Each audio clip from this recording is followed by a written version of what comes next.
But again, that of the dozens, if not hundreds of spells, it's like 6. Yeah. Or if you're fighting Maelstrom for strength. What's up, folks? How y'all doing? Hey, Good. How are you? Pretty Hello. good. We're live. talk about D&D before we play our D&D. Yeah. Of course. Stream. Hey, What's stream. up? Hey. What's up?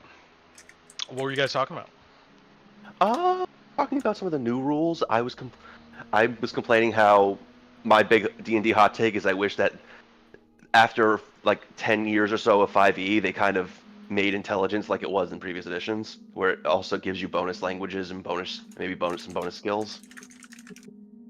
Gotcha. Okay. Yeah, where I it haven't. isn't just an RP thing, or if you're wizard. Gosh, if we really want to go old school, Yeah. you played like AD&D. Intelligence. Nobody used wants give to play fighters. AD&D. I mean, I mean, all right, fair enough. I'm just saying, it didn't actually matter to a asterisk, fighter if back you then. wanted to play AD&D, quote unquote. Okay. If anybody wants to homebrew and steal it, way back in the day, in AD&D, fighters that had high int actually got bonus fighting styles, and that shit mattered because you could master weapons back then. Kind of like the new stuff, but way stronger. So. It's So if you you wanted live that to be long. a smart fighter. Yeah, or you could just die because you get hit by a goblin arrow. I mean, Yeah. Cool. Yeah. Anything I'm else sorry, going on? but when it comes to but AD&D and all that, I remember someone who went through 14 characters in one night. Yeah. there's a reason that that D&D was kind of not really a household name until you arguably 3rd and definitely 5th. Like, Just too complicated yeah,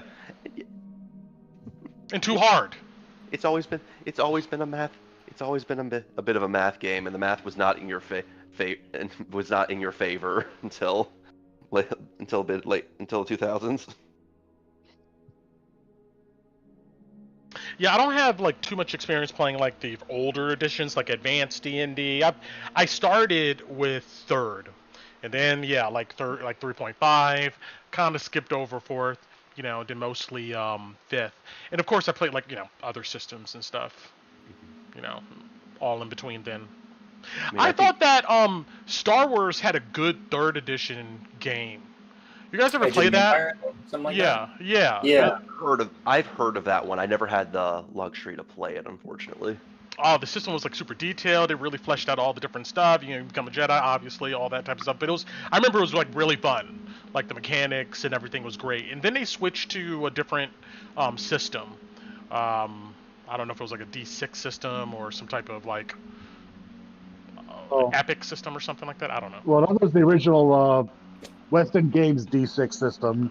Then there's the one that's like a variant 3rd edition version that was the Coast did.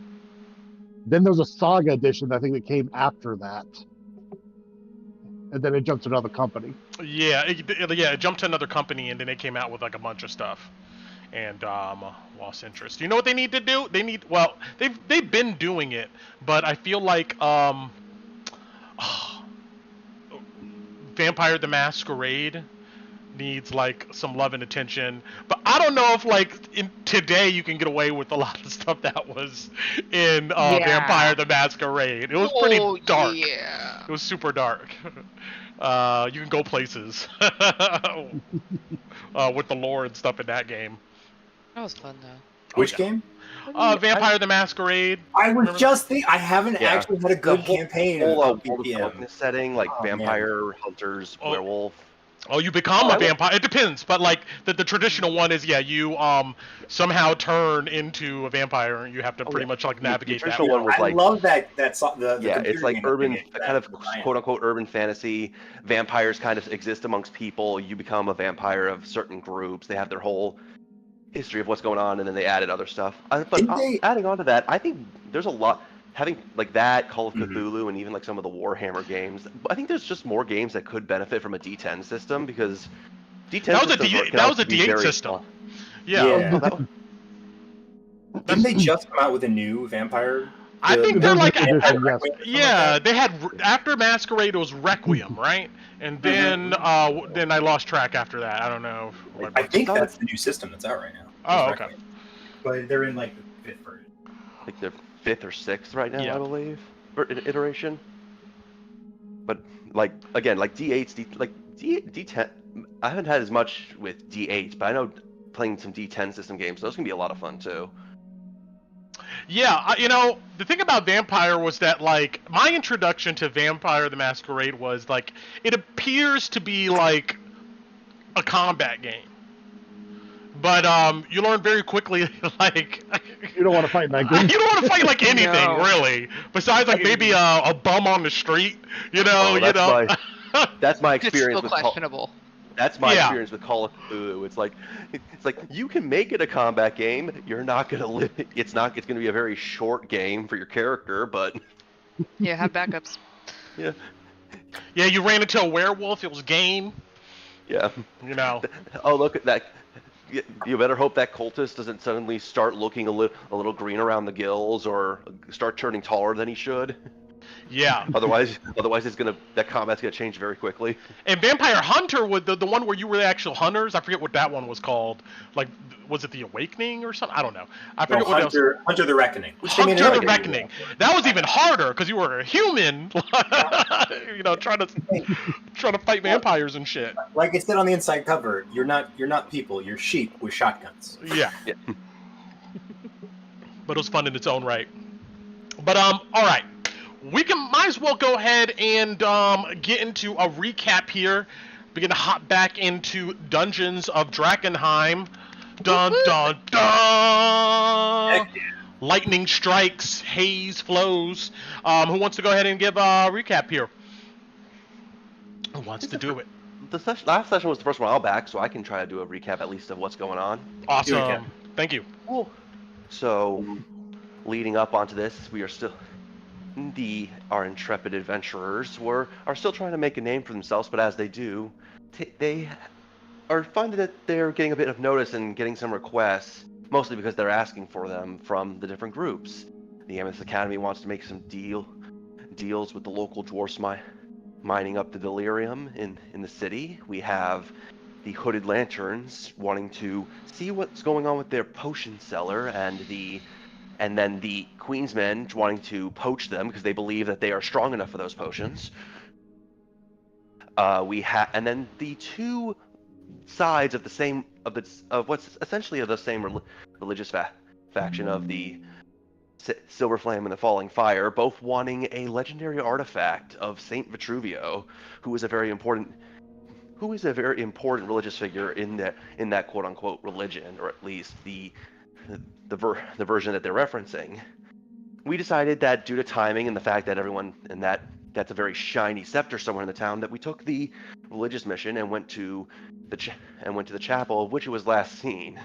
After a bunch of fights from undead, having to fight off the other scavengers of the Queensmen, as well as the numerous undead of mostly just not enjoying having their sleep disturbed as we went down into the crypt of the chapel. Were able to find both that as well as a sword, a couple of other things that we looted, some mostly gems, but we did leave the religious symbols because we're jerks, but we're not that much of jerks. True. Starting the session, we were finishing up that combat, collecting stuff, and slowly coming out, only to notice that while it was heavily raining, we were clearly not alone. Clearly expecting some kind of ambush, whether from the hired adventurers we heard about. We came across a contingent of the Falling Fire who definitely wanted it and decided that they should have this staff. It is their right. They need it for the coming age of heroes. Yes, the coming age of heroes that they control. As Thorin, who pretty much told their leader, you just decide for the coming age of heroes of your religion, and you're just demanding it from us because you're a jerk and mean and stupid. Not exactly that.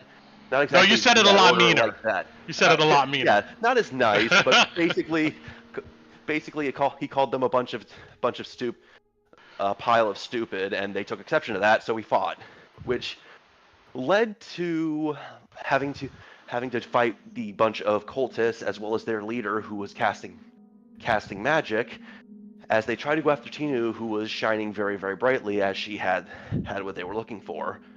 Luckily, they did not, due to her quick thinking of getting the heck out of there and making them chase her, they did not get the chance, and we routed them to the last. Which, we'll see how that affects our relationship with them, but considering that I believe that they definitely were the most started hostilities, that's drama to be had later. But we decided to take a bit of a rest because we didn't know what else is in the city, just catch our breath and get out, only for a man to come into our resting place. He called himself an explorer. I can't remember his actual name. A scavenger. He was a scavenger. Arnud? Scavenger of the city, yes. Oh, did someone say something? A noob. Arnud, yes, that was it. Arnud, yes. Arnud. He was Arnud. He came in. He was a scavenger, kind of like us, kind of not like us. But he had been going through the city, looking for stuff, claiming stuff, and apparently found a dog that had seemingly been tampered in some way by the Amethyst Academy. He very much liked this dog. It had been traveling with him, helping him sniff out delirium, very friendly, and he wanted us to go help him rescue it. Naturally, we were a bit trepidatious of this person in the city where we've been attacked almost every time we've met almost anybody, but eventually, due to promises of rewards and the fact that he did seem to genuinely want to save this dog, we decided to give this a shot. So we went to his way to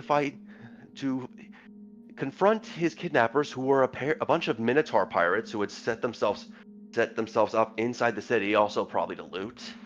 And we did eventually find where they were, slowly excavating and collecting refuse, with the dog in a cart that they still had. Before we could make any kind of plan, however, as we were slowly going into position, he immediately ran out and tried to negotiate, as apparently there had been some kind of previous deal where he would sell us out to get his dog back. Of course. Unfortunately, he did not read the fine print of most adventure novels. Never make deals with pirates, because the pirate code is mostly guidelines. So the Minotaur literally grabbed him by the head and just ripped it off, leaving us to having to confront the pirates now onto our location, of which we then opened negotiations. They wanted to either get $1,000 gold smackers for a very, very adorable pug with bits and pieces sticking out of him, or we could trade someone of what they believed was equal or greater value for the pug. Or an item, basically barter, give them a person, or pay the gold. Torin decided, based on what he'd seen, he wasn't going to have much of that, but Alice had an honestly very interesting idea of dealing with two birds with one stone, and offered up Orion of House Jones, who is a very notable figure. They seem to have taken this into consideration and said that if we go to their hideout, I believe, in 3 days, with Orion Jones, they will trade him for the dog. And now they have head out, and we have left the scene with definitely the success of our expedition, but now a new question of how we're going to deal with our current conundrum. Excellent. So, with that being said, then, let's go ahead and check out our map here really quick. Our dashboard, our table, our war room, and see what's up. So I put a couple things on this map here.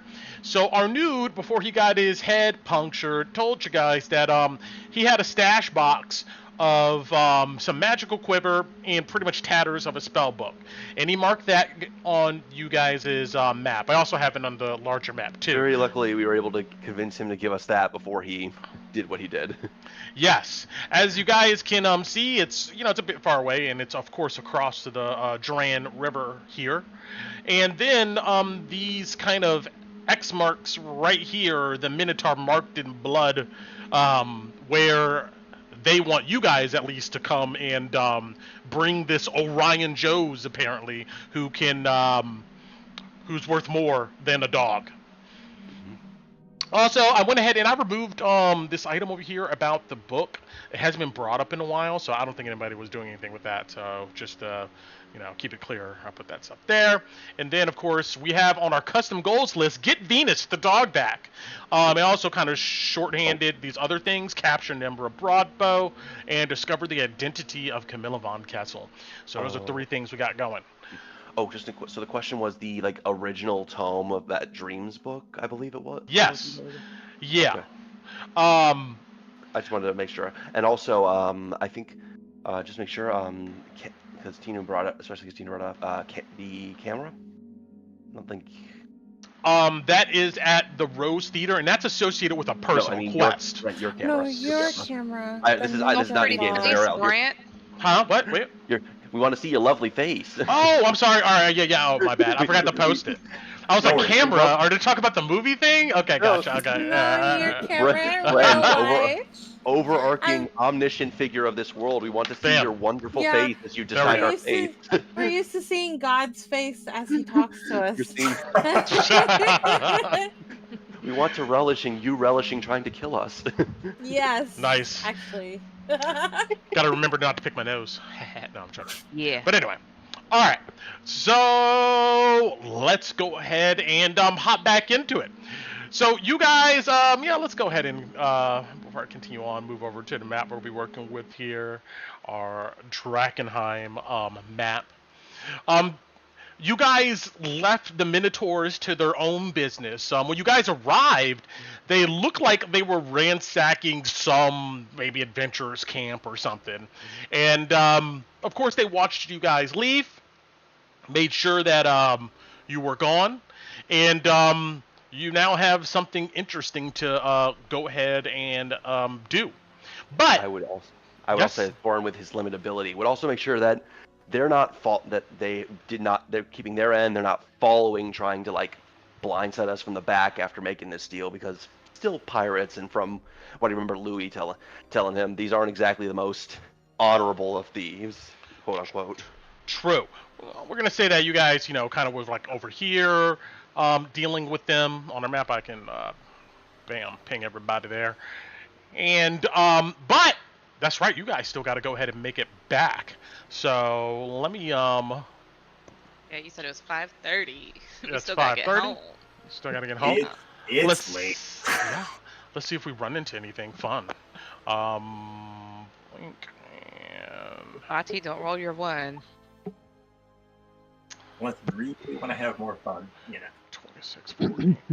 I'm tired of getting hurt. I've been hurt a lot today. The rain has kind of died down to more of a trickle, but it's been raining all day. Torrential thunderstorms, almost tornadoes, and so everything is just sopping and soggy and wet and awful.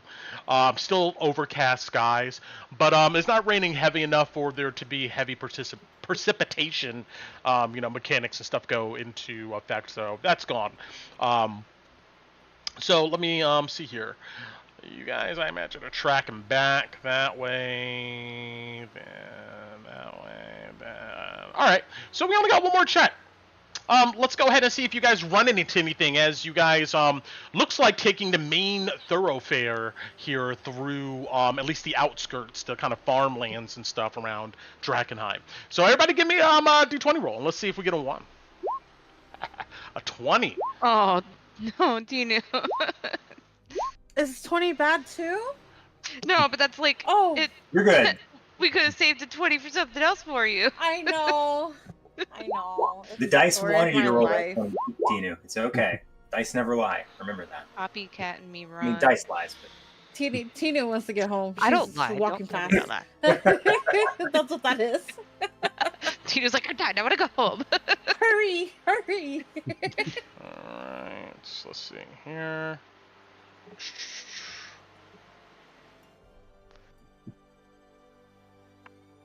Alright, looks like that's everybody. 1, 2, 3, 4, 5, 5, 6, 7. Yes. All right, you guys are good to go. But on the way, Tinu, as you guys are kind of trying to stick off the main road, I mean, it's pretty easy. Right now, it's just a bunch of mud puddles and muck and stuff everywhere.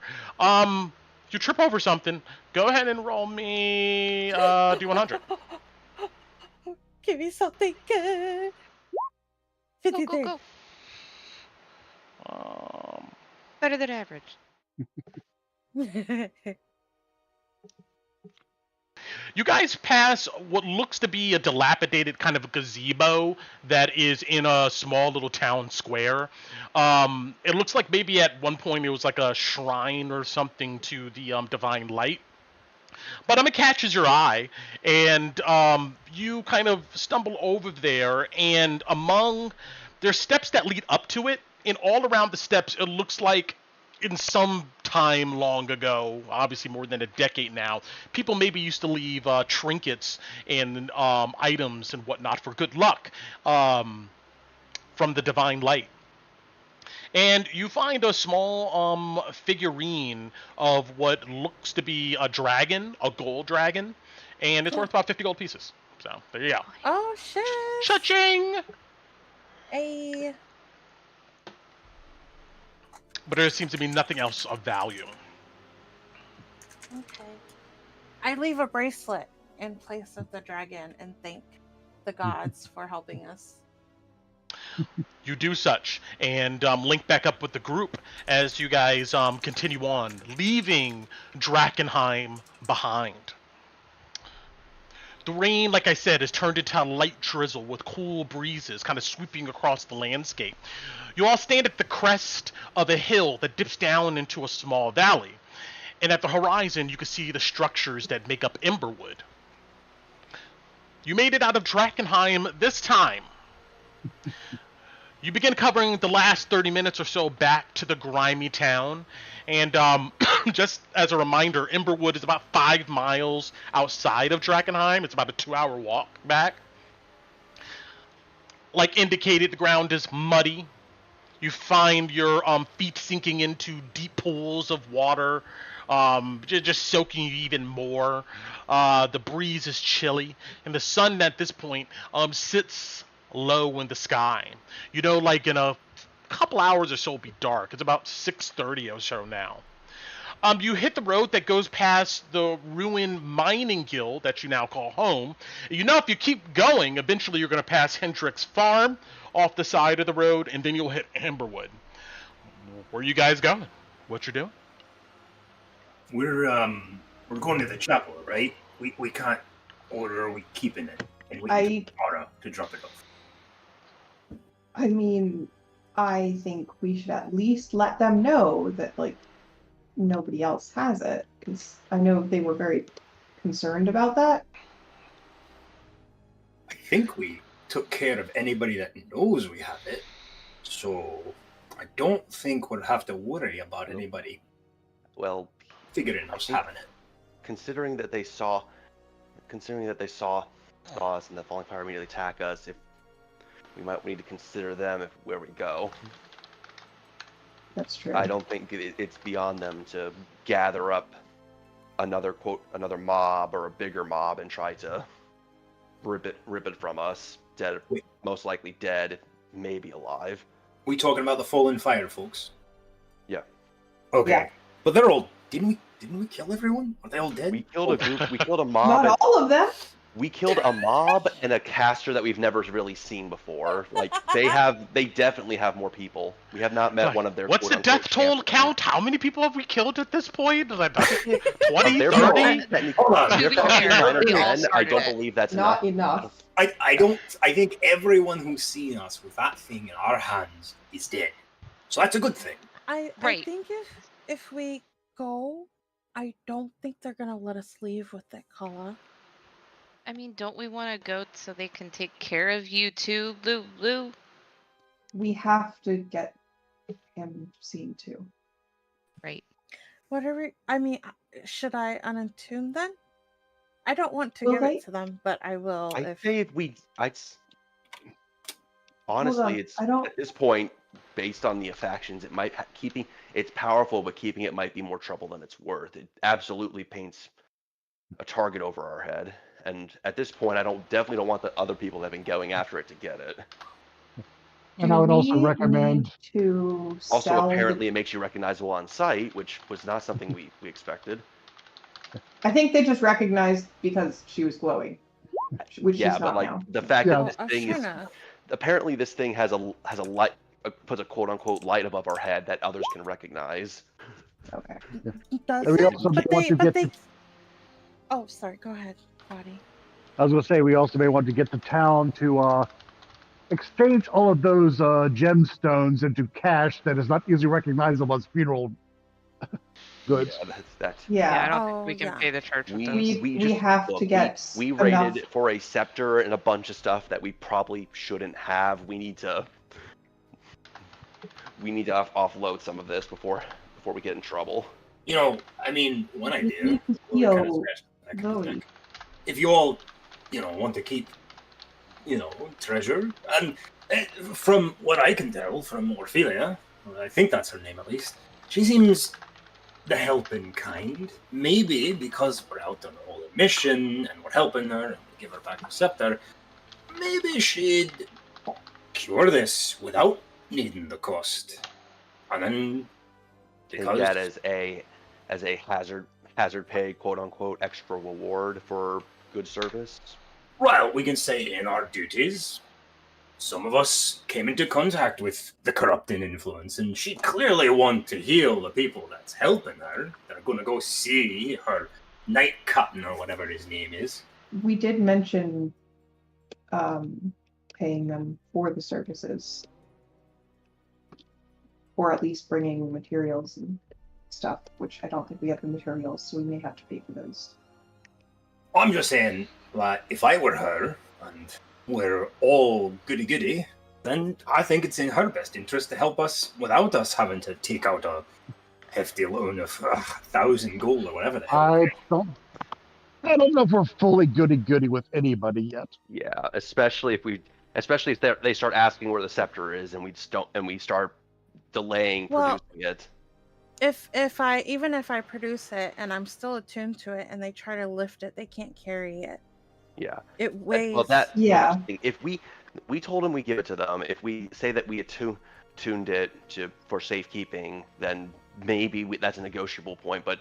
And then they can wait for it to unattune. But if we start badgering and saying, "Hey, where is it? Oh, we don't have." If we start delaying, they're going to start asking questions. I don't think the attunement is the thing that we need to tell them about. I think we need to let them know that Tinu talked to him, talked to Saint Vitruvio, and asked to take it, and he chose her.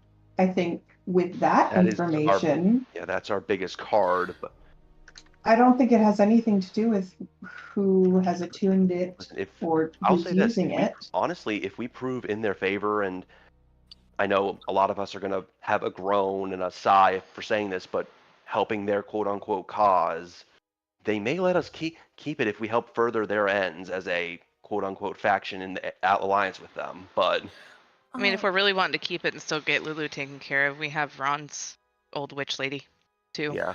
We could pay. I just want to say that we already have seen that how dogged pursuit two factions have done. If they ask and we don't produce, we might have to consider making that a 3. Out of character, can you tell if somebody's attuned to an item? No. Like other people? Unless No? unless the properties of the item says something that's like obvious, like you glow all the time or something like that, I mean, not really. Or if you have a flame tongue sword and you hold it and suddenly it lights on fire. Yeah, if it's like an item that maybe now we're talking about people who are aware of like these magical items. If they're aware of like a flame tongue or something and they know how it works, then yeah, they probably can go ahead and survive. Or in this case, if anyone other than you suddenly finds this thing super heavy, they may be able to intuit that something might be up, but that would require them to actually take it from you. I mean, but she's the chosen one. We could lie. There's always the possibility that we weren't told everything and they know just as much about it as we do now, too. So there's always that possibility. We're talking about a thing that was in the bottom of a church that no one's been in for a decade, over a decade. Yeah, but I'm sure the church keeps very good documents. So who knows what the church knows and doesn't want to tell us. Okay. Something tells me that the ghost of Saint. But something tells me the ghosts weren't popping up every time someone went into the basement. At least before all this. You do the talking, Kala. If you tell me to hand it over, I'll hand it over. Sure. You're better at talking than me. I'm better at talking. Well, I mean, You're she respects a million times better at talking than me. And if you could mention about the service and maybe helping for free a discount maybe or something, I think we'll bring up Louie's case and see what we can do about discounts or anything. But Louie, considering how aggressive you've been before, it might be better to let Kala, maybe me and Kolabadi try to speak out. No offense, but they already some of them already think you're a penny pincher. So. Alice looks at you again, Torrent. Why can't I talk? You're very persuasive. I figured considering how you've been with them in the past, and I figured you didn't want to. Yeah, but Kalina just said I was persuasive. You are very persuasive. That doesn't mean they'll like you. You're just very, very persuasive. I'll just okay. Okay, I want to mention that she said that, not me. But she said it, so that was. You can totally tell Alice is just riling you up for no other reason than she wants to. I think we're also forgetting one tiny thing, Ron, about the thing, right? What thing? The gem, whatever. Talking to it. Yeah, I'll That's a good idea. I'll try more tonight once we're back in our. Yeah, I think first things in our first. space. Now there's no reason for us to stay in here too late after dark. We should probably think about going with that original plan and getting out of here before it gets too dark. No, I mean, nobody mentioned the stone to her. She's gonna want it back, and she's gonna want to break it, just like she did before. Oh yeah, yep. Sure. Right, so, Ron? nobody knows but us that I have this. Yeah. Yeah, I think that's true. Nobody knew last time, and so we started asking questions about it. Nobody needs to know. Needs to know about what? Know more about it. We don't need to start bringing it out. Exactly. Louis nods to Ron and puts his pointer finger to his nose. Actually, they didn't even. She didn't even destroy last one. It was the Falling Fire who demanded them back. That's true. It should be fun. All right, so where are you guys going? Tell me what you want to do. Yeah, so after all that, are we going to the chapel or are we getting some sleep first? Chapel, I think. We have we have to meet her in the evening, so. We also need to get Louis taken care of as fast as possible. Yeah. Well, I think first things first, we're still in the city, right? No, we're walking and talking, right? Yeah, you guys are walking and talking. You're just about to pass the ruined mining guild where you guys are kind of, hiding out at. Yeah, we're passing the phone back to home. Yeah. So you guys decide to pass that. You pass Hendrick's farm, and save. There we go. And you come to Emberwood.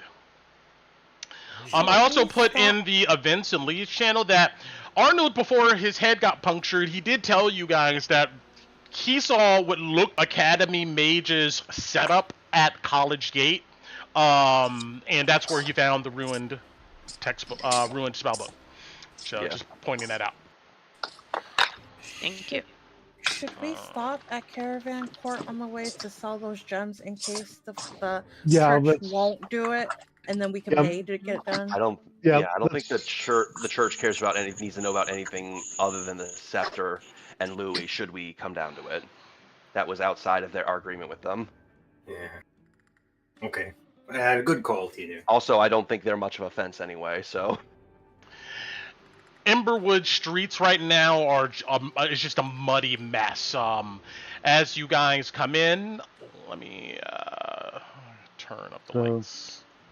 So we got the gems to liquidate, a bunch of scimitars and crossbows. Just keep an eye out for anybody that might decide to eye us with suspicion or that money or that hungry look in their eye, because you've got this isn't. We're not exactly in the clear yet. I bet Emberwood smells great right now. Oh yeah, it smells amazing. The sewage is quite potent. Just look at this picture. That's all you need to see. Is that it does not look like a good place. Yes. Yeah, there's no. Probably still smells better than some of the places we've been in Drakkenheim. Well, I mean, this is like there's no plumbing here. People are throwing the stuff out in the street. Oh, yeah, as you think that, yeah, you look to your left, yeah, you see somebody just tossing a bucket, and you know, and then they just drop the bucket there and just continue on. This is a shanty mining town outside an abandoned mine that was closed because bad things happened here a long time ago. This is not exactly a super developed location. True. No, I know, guys. I was just saying because it rained. Oh no, that's Oh, we had to talk about it. Humid. We had to talk about it. You're welcome. We can. All right, but yes, you guys come to what is Caravan Court, and you know, you guys can at this point just go ahead and list in the channels like who you're selling stuff to and like what is it you're selling. The rules should be in those Discord those channels for this stuff. But yeah, we don't unless you guys want to interact with these people for a reason. We can say that you guys, you know, are just hauling stuff over. Yeah, I'm pulling up the how much we're going to get for the half price sales and all that. Do we get full for the gems? Yeah, the gems are leaving a full amount. Yeah, you get full amount for the gems. They'll take the gems. But the other stuff like the scimitars and the crossbows are probably going to be. Oh yeah, they're going to take half of the price in the PHP. Yes. Bit of calculations going on. We have to bring out our abacuses, abaci. Is the gold dragon full or half too? Do you want to sell that, Tinu? Actually, wait. So the gold dragon, is that like a what is that, like a statue? It's just a figurine. It's a small figurine. Well, no, what I'm saying is, we've been selling paintings. Maybe if we cleaned it up a bit, we can see if the Ride Lion would want to pay for that. That's pretty smart. You're right. I don't know if I want to sell it, but if we need I don't think we need to sell it here. There's a couple other places, like again the Red Lion Inn, or someone else we can fence that to, who might be willing to pay a little extra for that piece. Is it of religious significance to Tinu because she found it? I don't know if it is. I don't know if it's like a holy symbol too. If you examine it as you guys are walking, I mean, you guys in the thoroughfares here, people are moving through the streets. You take a look at this figurine, Tinu. I mean, you can roll me a history. Okay, I don't know if I have any connections to this thing. 15. It's obviously a figurine of Argonoth the Gold Dragon that Saint Vitruvio rode. It looks just like a fireplace piece. So not a holy symbol. It's not a holy symbol. It's about 5 inches tall. Okay. It's actually like a figurine. Yeah. So Tina, what do you do? I don't care about it, but my gut is telling me to keep it. I mean, go ahead. Something later. You found it. But we can still ask him to see how much he's willing to pay for it. But or maybe just wait. If we really need the money, I'll sell it. But right now, my gut is telling me to keep it for something. Then go ahead. Yeah, we don't have. If you found it, if you want to keep it, go ahead. I mean, it's still. Right. Hold on. Yeah, let's move past that. And I want to go ahead and just highlight that there's haggling rules too. If you guys want to engage in any of those mechanics for something you're trying to offload, or possibly for more money, if you want to do that, just let me know. Yeah, because we've got the silver ewer that's 25 gold pieces, and the gold dragon figurine for 50. I think we're going to be keeping the gold dragon at the moment. So yeah, that might be important to Tina, potentially, and Kala, because they're both sacred. And I don't think we intend to sell any of the scrolls. So.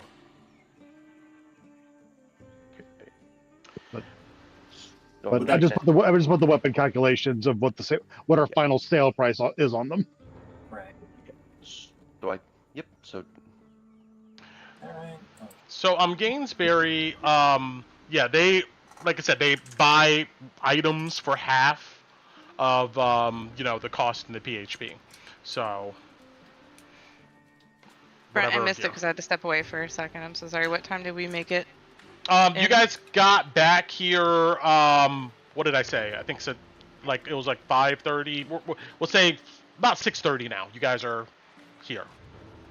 Is anyone feeling lucky with a persuasion check for those gems? Because it's 1100 GP flat. We sell them. I have a +3. Persuasion. Yeah, don't look at me. I don't think I have the greatest persuasion. I have a We can +3 lose money and if we make the inspiration. roll, and we roll bad. I'm +0, I think. Yeah, I'm a +0 persuasion myself, unfortunately. A little more intimidating than I am persuasive. I mean, I can try. If you want to. Want. I don't care. What's it gonna hurt? Will We the can price lose money on drop? it can. If we roll below what the merchant rolls. Okay, well then I'll use my inspiration and roll better. Okay. Alright, so I guess we're gonna try to haggle getting more money for the gems.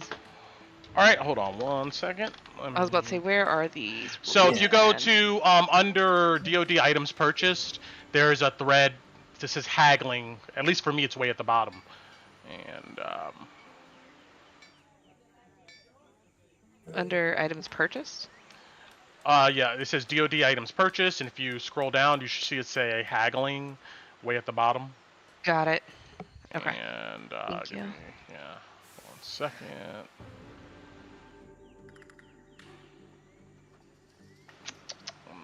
Is it here? Yep. Contested persuasion check against the shopkeep. Who are we selling them to?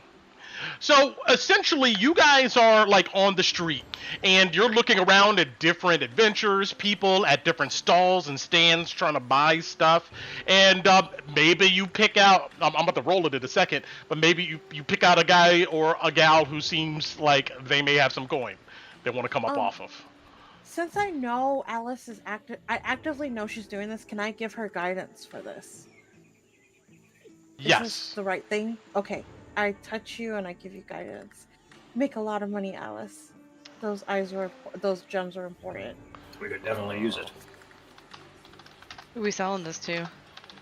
So give me 1 second. Random guy on the street. Yeah, you guys are looking around for like some people who may look like they have some gold they want to come up off, or for some reason. So, but we're about to go ahead and do it here now. 1 second. Let me just. Oh, okay. Sorry. Bam. All right. You find outside of Gainsbury's expeditions, there looks to be a bald-headed tiefling female. She looks to be maybe in her mid-50s or so. She has kind of bluish skin. She has what looks to be a hand cart with a bunch of items and stuff set in the back. She has a heavy crossbow on her back. And although she's kind of up in age, it looks like she's more than willing to go ahead and use it. But considering all the items she has on her here, she stops her cart and she gives you a look. Like to pretty much say, like, what do you want? So, what we're going to do now is just run through these rules here really quick, right?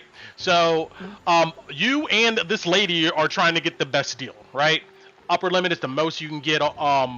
The most you can gain is 50% more than the current value of the object. And if she wins this contested roll, then she would go ahead and present to you, at least 50% less than the value of the item. Right? Does that make sense? Mm-hmm. Got it. All right. So they're going to do contested rolls here. So if you want to go ahead and RP this, and you say something worthwhile, you can get advantage. So she's just looking at you. She came up to us, or we came up to her? You came up to her. Came up to her. Yeah. All right. What's on her cart? Just bits and bobbles. Is there anything that stands out to Alice that would be like something really cool that she got that I could maybe compliment her on having as my attempt to? A nice conversation starter. Yeah. Right now, it looks to be like scrap metal. It looks to be gears, springs, items that could be used in some type of smithing or larger operation. But there's no gems at all. You don't see any gems on the back of this thing. You see that if you look close enough, it looks like at the bottom of the cart there's a small chest with a lock on it. You get a sense it's probably her personal shit. Oh man, why are we trying to sell gems to her? Okay. All right. Okay. So yeah, I mean, I'd walk up to her, and I'd pull my mask down so I'm not looking too shifty and shady, and kind of give her that bright, winning smile. Well, at least attempt to. And she's just looking you up and down and looking behind you at your friends, like noting what weapons you guys got and stuff. But she just stares at you. Yeah. Yeah, I'll just point at like something that looks super small and intricate, and be like, "Oh, was this something you acquired, or did you make this?" You point in the cart, and you looks like you see a large gear that may be made out of some alloy worth actual money. She looks at it, she picks it up, and then she gives it to you for you to grab. I don't touch it. I kind of put my hands behind my back and lean forward and look at it. It ain't gonna hurt you. It's just adamantine. It's heavy. Oh, that's some really good material. You like working with hard to find materials, or do you like selling hard to find materials? I sell it. You sell it. Yeah. Yeah. How do you like coming across adventurers who find stuff in the city that's hard to find? I mean, who's asking? I mean, I am. Who are you? Oh, my name's Alice, and I'll put my hand out to shake it. She looks at your hand.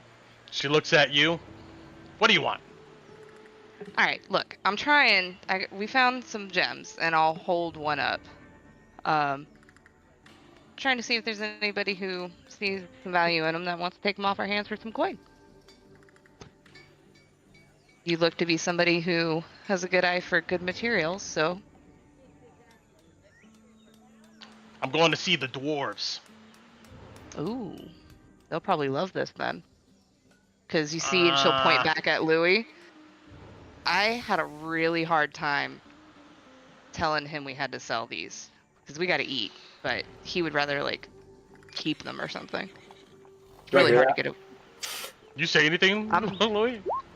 Addy, are you sure we gotta move those? Come on, they look nice in a good polished set of plate. And I'll I won't turn around, but I'll roll my eyes. See what I mean? So, all right. See the dwarves. I mean, you appeal to something that she's directly involved with in doing, so I think that satisfies it enough. Yeah, go ahead and roll me a charisma, persuasion, contested with her. She just kind of grumbles I don't know, but let's go ahead and see what she rolls here. I do have advantage. Is yes. What you're saying? Yes. Okay. And I think does she still have guidance? Yeah.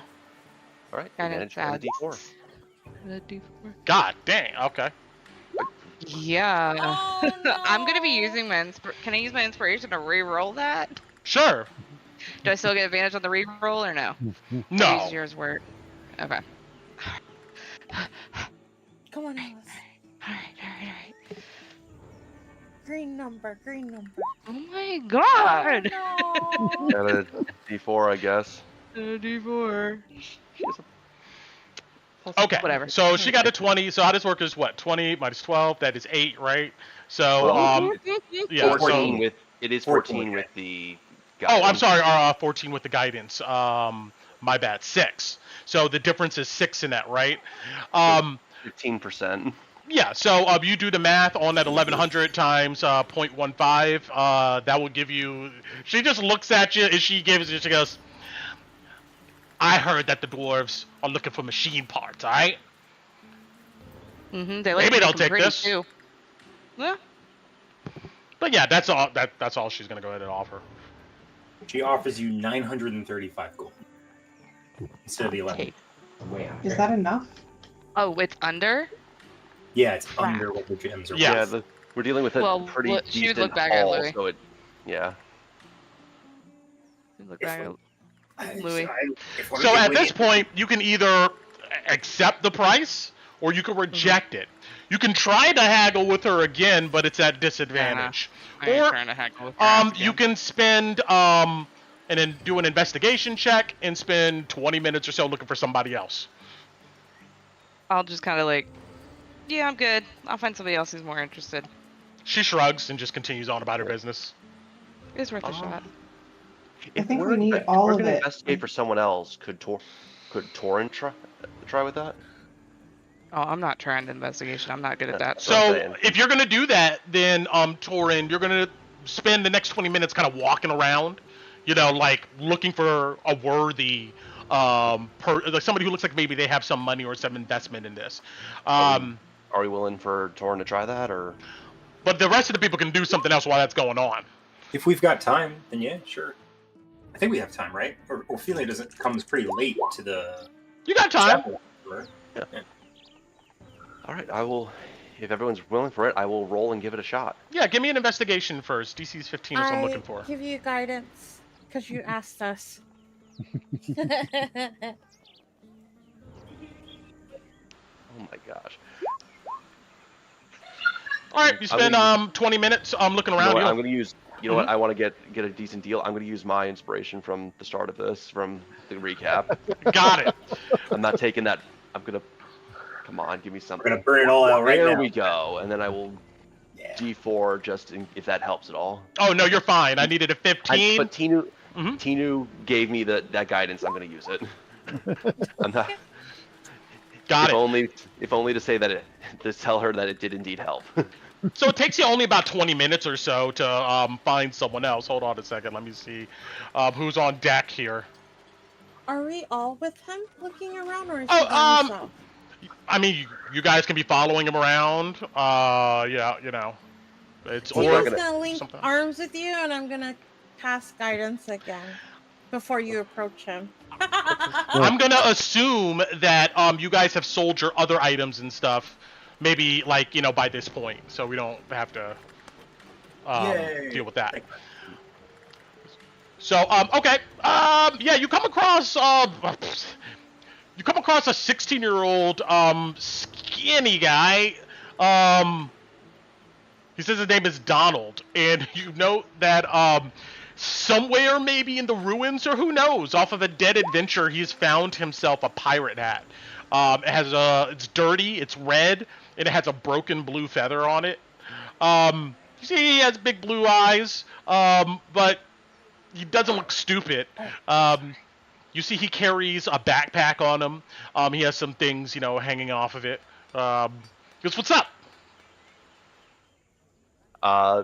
So I'm doing the investigation, but I'm probably gonna scope it out, find this guy, and then tell the others so someone else can try the persuasion roll. Because I don't have as much persuasion. So if someone wants to take over and actually talk to Donald. Hey, Alice. We don't have anyone persuasive? Do you want me to try and get... Okay, I mean, alright. I mean, Ron's only got a +1, and he's not very money savvy, so... I can try, but I can't persuade a pirate. I need somebody that I can talk to about their feelings. Okay, come help me. Well, you want Bati to do it? Oh yeah, go Bati. Bati wants to go for it. I give whoever's going guidance. Okay, so he's. As you approach, you see he immediately looks at you suspiciously. Aren't you the most have a huge hat? If that helps. He likes hats. Yeah. Nice hat. Selling off the coast of Sky anytime soon? Yes, I could say the same about yours. You like to stroke the brim? Yes. Goes with the outfit. He goes, "You with the academy?" Nah, you ain't with the academy. No, not really my style. So, what kind of... Look, if you try some shit on me, some voodoo stuff or something, I'm gonna gut you. You see he takes out a dagger. Nope. Nothing here. It's rolling up her sleeves. See? Nothing there. Just want to make a deal. Alright, what do you got? She'll like reach back to for one of the gemstones. Give Buddy the gemstone. Yeah, no. Alice would have as soon as Buddy was going. Buddy would have him. Yeah. He's like, I've got a selection of these. Did you enslave them? You see he gestures back to your friends who handed you a gem. Nope, they're just very good friends of mine. Finger wave and smile. Alright, anyway, yeah. You see he looks at the gem. Yep, no charms involved. It's like... I mean, it's a gem. Yeah, the citrine. Very nice quality. Red, blue, green, I mean, what? You trying to exchange it for some coin? Yes, we've got several of these we would like to exchange for coin. Did you provide such? How many you got?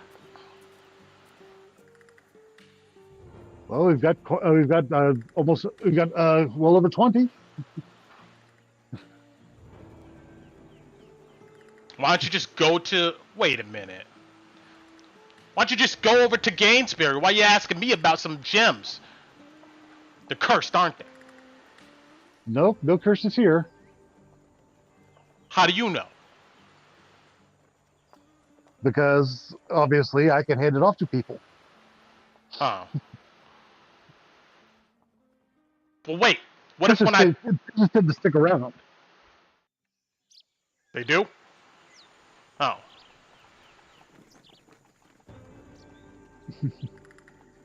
He goes ahead and he reaches out to take it from you. You see he grabs it with like a wince. See? Nothing. You use this to conjure demons and shit? It's the wrong type of gem for that. Oh. You see he looks a little deflated. But you may be able to summon angels with it. Are you shitting me? No, I am not.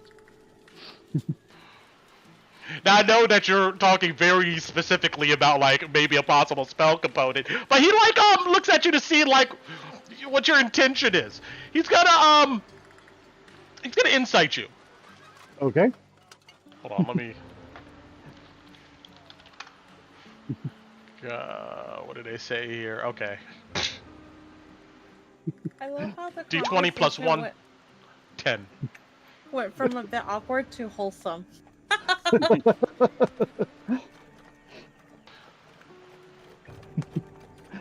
Roll me a deception.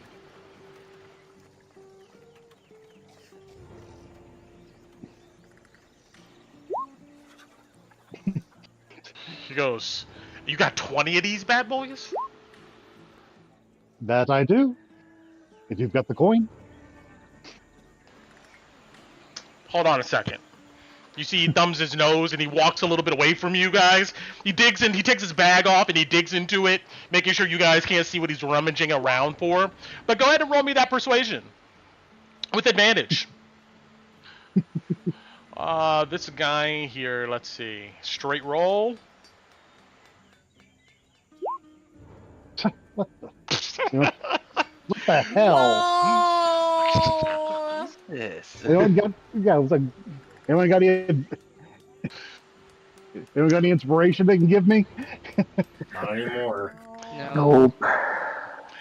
You see, he thumbs his nose and he comes back, he goes, man, all I got, and obviously he just gives you the value of that difference in the chart. Which is the exact same we just rolled. You see, that's all I got. Well, to be fair, I don't think he's rolled his counter persuasion because the insight was for something different. No, the insight was to see if I was going to give you advantage at all. And that was a 9 that he rolled, actually, plus 1, a 10 on the dice there. And then he rolled a 14 for his contested I didn't persuasion. 14. Yes. So that's 5, which is 1 less. But it's obviously less than what you would get at the store. So, or just selling it.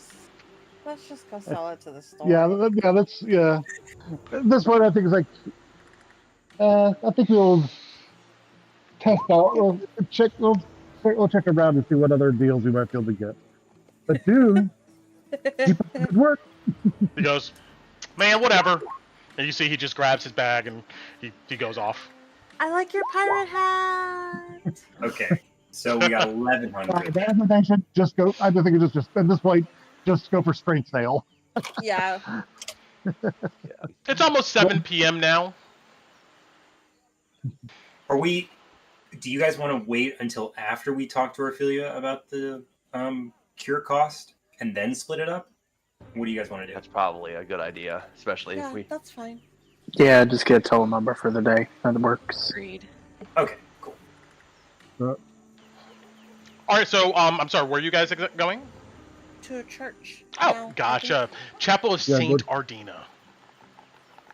So do we have? Wait, so how much do we need? 1,300 gold roughly. It's 200. Yeah, 227 from the crossbows and scimitars, plus 1,100 from gems.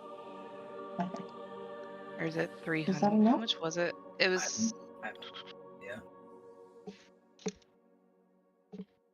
Yeah, it's more than enough. Okay.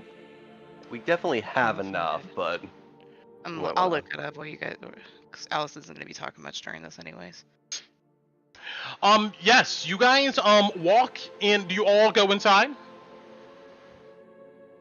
Yeah, I'll go inside. Sure, I'll go inside. Sure.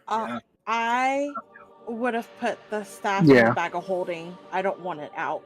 I'm attuned to it still, but I would put it in there. But I'm following my sister. Okay. You guys march into the chapel. It's dusty, just as you guys kind of left it. There's a little bit of leaks coming in from the ceiling from the rain, and it's dripping here and there. You see the acolytes have placed buckets and stuff around. The fire in the back and the statues and motifs behind them still glow brightly here. And as you remember, that big circle is kind of the stained glass window dome above. You come in just to see Flamekeeper Hannah cleaning off a bench that is covered in rainwater. She looks up at you guys, and you see her eyes brighten expectingly. She tosses down a rag, and she comes over to you guys. If everybody's walking in, if you're proficient in insight, perception. Go ahead and roll me a perception roll if you're proficient. We're gonna do a group roll of those people. At least I roll good for this. Yeah, hopefully mine cancels out a bad one. Oh my god! As long as we're not trying to barter, Jesus. we're doing all right. Thank you guys, appreciate it. You're welcome.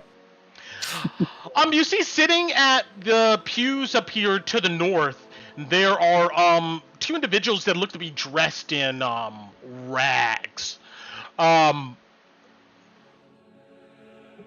But they look at you like they've seen you before. And you see, as you guys kind of glance at them, they just turn back to talking amongst themselves. But that's it. But you don't recognize their faces, but you just know they look like they've been living outside. And they just look at you like they recognize you. And then they just kind of go back to talking. But anyway, welcome back, all of you. I hope you're back with good news.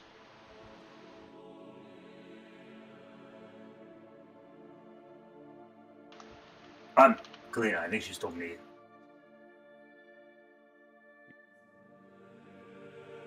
You may be muted if you're going to speak, Kalina. Or did you AFK us? Let's see. Oh, yes. There you are. There we go.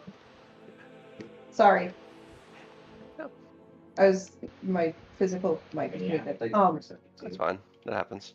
We do.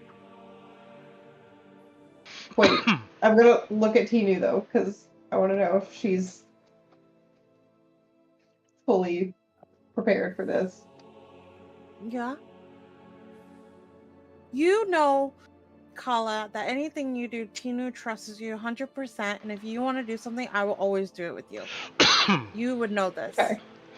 And before you guys go any further, I just want to add something to this real quick here.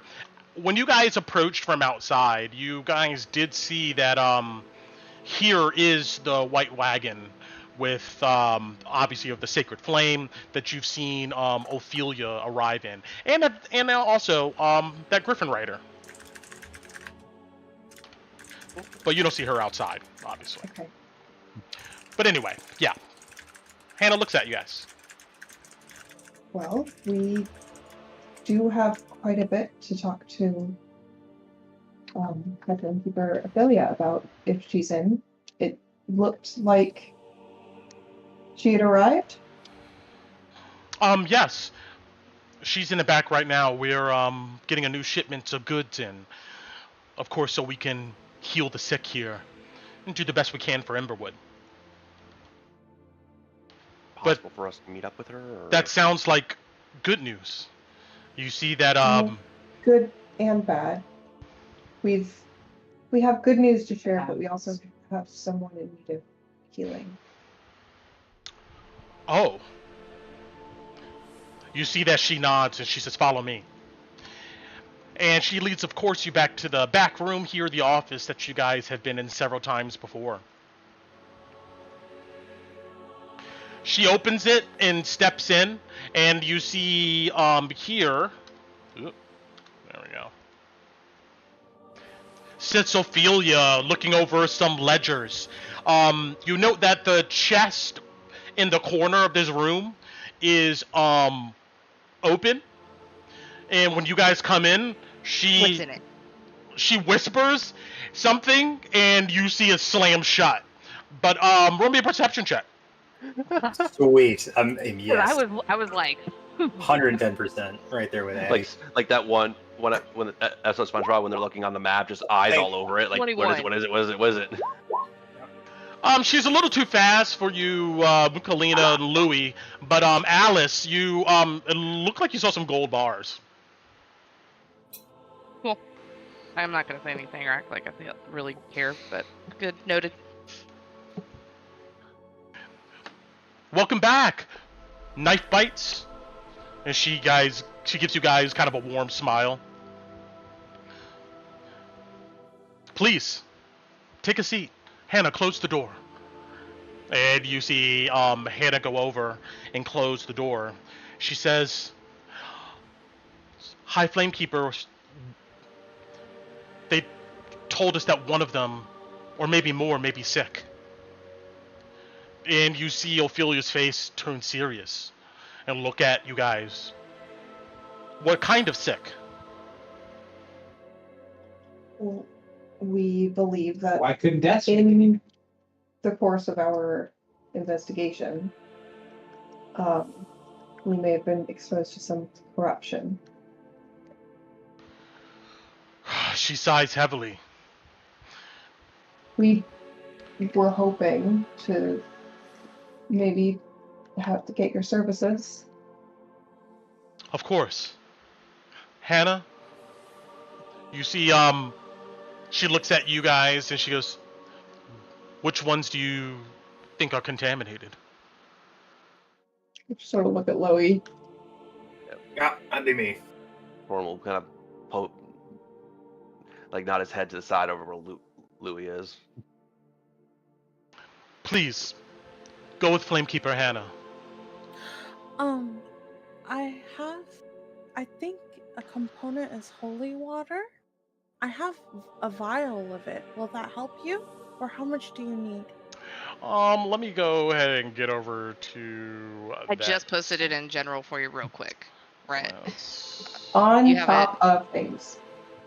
250 GP, 150 third level spell plus 100 for component GP, components, alchemist fluids, or holy water, which the spell consumes. Got it. Okay, hold on 1 second. Oh my god, I'm so glad we refilled those. Mm-hmm. I'm so glad we found those in general. Like,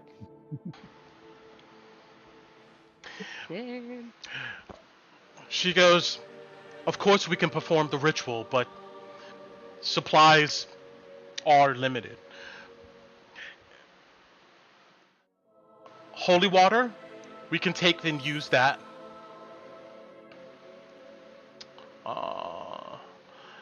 And then she lists a bunch of other agents used in this ritual. Providing the holy water, I'll say that that takes off, what? How much is holy water? 50 gold pieces? Yeah, 50 per vial. All right, she's looking for 50 more gold pieces, essentially. What if so I can only give her one vial. I can't. Yes, there's other more, components. Right? Yeah, okay. involved. The problem is the other. Yeah, the more holy water is not going to change the cost. Okay. So I'll go ahead and give one holy her... water and 50 gold is a great deal. Yeah, I'll give her one of my vials then. Okay. She takes it, and of course, she's not like trying to rush you guys, but she does look to see if you guys are going to make up the difference for the other components. I'm going to give her 50 gold. Yep. All right, Mark. Whoever's, I guess I don't know if you guys have a pool, but whoever's giving that 50 gold, just mark it off. We're taking that party. Yeah, hold on. From the current party treasure, I guess. Yeah, just mark it off in the channel so we have that noted. That was the original plan. You feel a hand come on your shoulder, Louis. You see that Flamekeeper Hannah look at you and says, "Have you ever gone through this before?" Is it gonna hurt? You're acting like it's gonna fucking hurt. I'm afraid so. Great. No, let's get it done with. Come on, it'll be like pulling a thorn out my fucking hand. Hey, Brent. Yes? While she's doing this, can Ron take as explicit mental notes as possible of the items, process, etc.? Yeah. You would need to be there to watch her do it, but she pipes up and says, "This is going to take a while, about an hour." Not the actual process, but the list of reagents outside of holy water that she mentioned for this ritual. No, sure. All of it. I'll even hang out with Louis for an hour. He's cool with it. Yeah, sure, Ron, if you want to come hold my hand. Unfortunately, Flamekeeper Hannah goes, "This will need to be in private." Why? Ophelia pipes up, "It takes lots of focus in order to draw out the contamination. And when the contamination is out in the open, others can become infected." Can I incite that, please? Sure. Yeah, Torrance going to incite that too. Yeah, I'm inciting that crap too. She seems to be honest about her concerns to you, Ron, Torrin.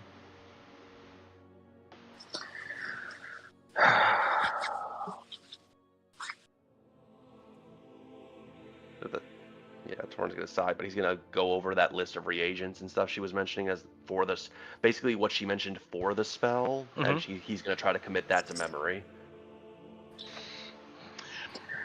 Even if he can't actually see the actual quote unquote spell casting. Got it.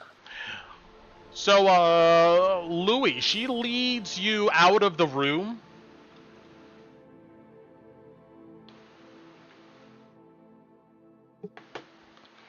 Oh, why can't I? Oh, I'm so stupid. Okay, here we go. All right, she leads you out of the room, and she leads you into what looks to be a small chamber with a couple kind of dirty cots. You see that there is a small table in here that has neatly organized what look to be components for various rituals. Is it leaking in here?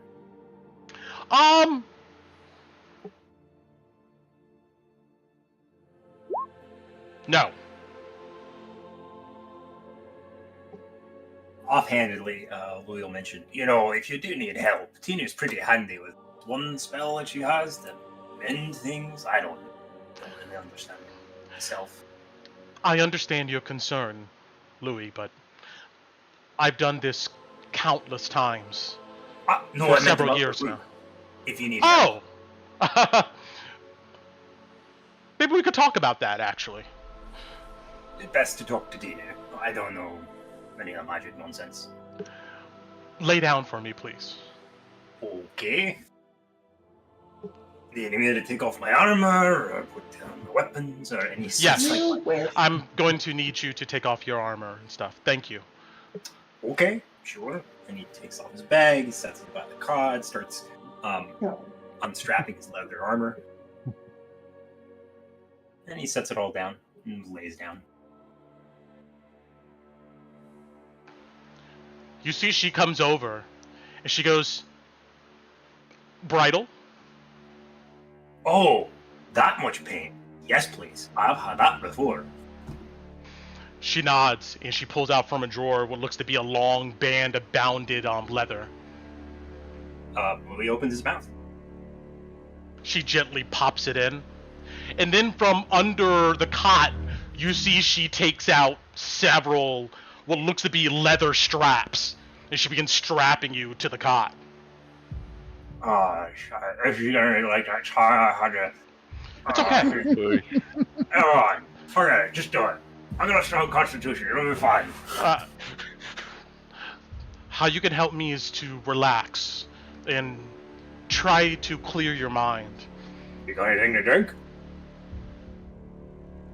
She nods. We do have some of the dwarves from the Scar that come here occasionally, and they ask the same. And you see she pulls out what looks to be a decanter full of some type of spirit. She pops the bridle out of your mouth, and she goes, "Ready?" He'll take the decanter, take a big swig of whatever she just handed him, and hand it back, and put the bridle in his hand. Ready. Excellent. You see she closes the door behind her, locks it. She straps you from the shoulders down to your wrists, your sides, your knees together, and then your ankles.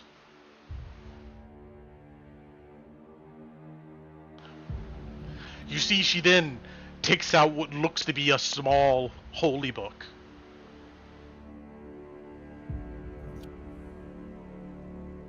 Let me see. Let me open up something to double check this. I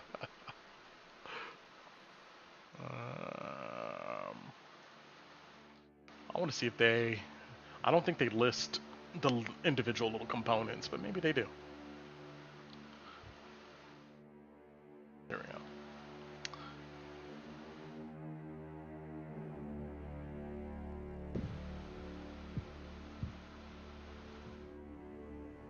I think it was something about flowers, right? You see she pours the holy water into what looks to be a small stone bowl. And it looks like she adds several powders of some other substances together and stirs them together into this like thick liquid. It almost looks like beaten eggs. You then see that she takes what looks to be almost like a makeup brush, one of those kind of powder brushes. She dips it into the liquid. You see she comes over to you and she begins pretty much tracing an outline on like all the kind of the open features of your skin while she's whispering a chant under her breath.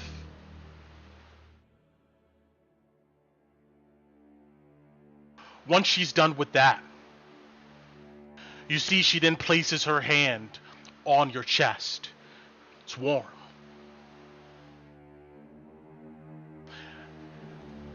And we'll get back to that. Meanwhile, you guys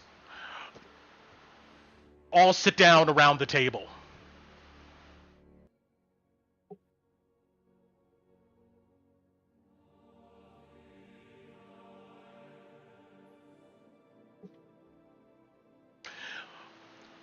So, did you find it? We did. You see she smiles, like, with excitement. There's something happened, though, that we weren't expecting when we went looking for it. Yes? We told you before, me and my sister, we've been learning to serve the light since we were very, very young. And I think there's something special about my sister. Saint Vitruvio spoke to her when we were there before he got the scepter. He gave it to her.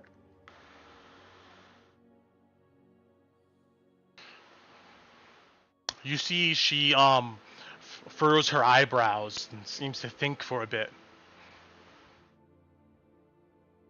I know it sounds a little crazy. No, it doesn't sound crazy at all, darling. There are other artifacts like the scepter that when one of the faith shows their dedication through prayer or a rite, they would be able to go ahead and commune with these items. It's not unheard of. Can I see it? I'll sort of look to Tinu to see if she's comfortable with that. I dig in the bag and I lift it up and I put it on a table and I tell her, he told me that darkness leaves a heavy burden on the heart. And I'm not letting go of it. It's on the table, but my hand's on it, and I'm gonna finish this, and then I'll take my hand off. And the light brings freedom from the weight of sin. He told me that if I was to take the scepter, that it was not enough to just bear the light, but to illuminate myself. And I feel as if he was asking me to commit myself to serve his will and to bear the light, not just for myself, but to guide everybody. And to truly serve, to carry the divine instrument and be the beacon that dispels darkness. And that's what he told me. And she'll let go and leave it on the table. But yeah, like you're saying in the chat, as you expect, I mean, the table just cracks in half and slams into the stone ground, and like all the stuff falls off of the table. Yeah. You see, she jumps back, a bit surprised. Right. Alice is just giggling. Sorry. I'm sorry. I forgot. I'm sorry. I pick it back up. I can put it in your. Oh well. Maybe maybe just hold it out for her. Oh, okay. I hold don't drop it. Well, you see she begins picking up all of the stuff off of the floor and kind of moving it off to the side. Does the bag of gold fall and open? No. Was it on the table? I know, right? Oh, a platinum coin rolls away magically somehow, like right to your feet. No, but your shoe moves slightly to the side. I'm just kidding. Okay, yeah, I'll hold it out, both hands, like flat, my palms facing up, and I'll hold it in my hand for her to try to take. That is truly incredible, especially coming from Saint Vitruvio, I must say.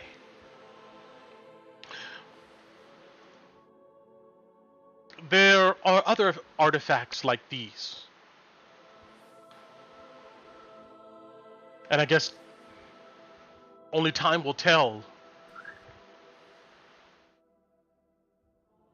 if he speaks to us in these times.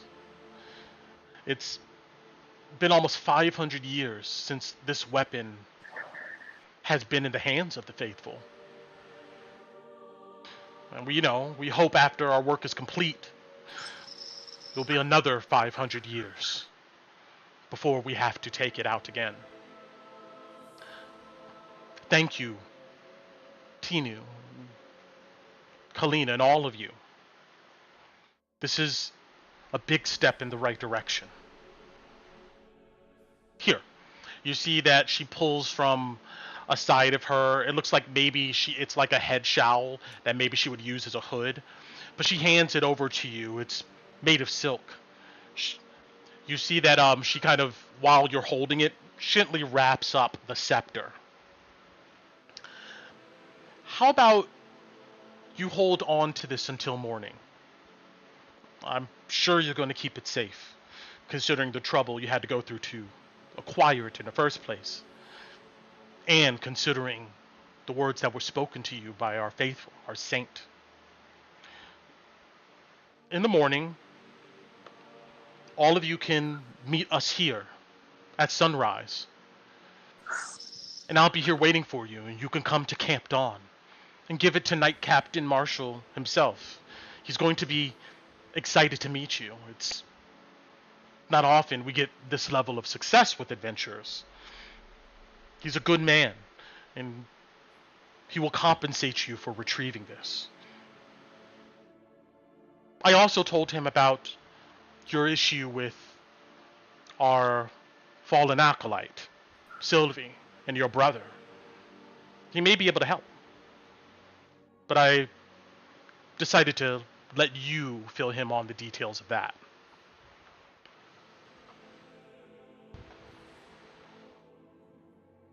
So in the morning, you want to come to Camp Dawn? I don't remember out of character if there was something. We had a whole list of things. What was the morning? We just gotta talk to Orion. That's the only thing on the immediate. And then the potion maker. Yeah, I think the only thing in the immediate is we need to get, because the potion maker is on a timetable, but not an immediate. But I think the only immediate is trying to figure out how to get Orion Jones where he needs to go. But I don't think we have anything at tomorrow morning specifically. Yeah, we could finish this up first. Yeah, we've got 3 days on that particular deadline. Yeah. So I don't think anything we promised conflicts with this currently. We might also be able to, depending on where the camp is, they might be able to help us get to Reed Manor too.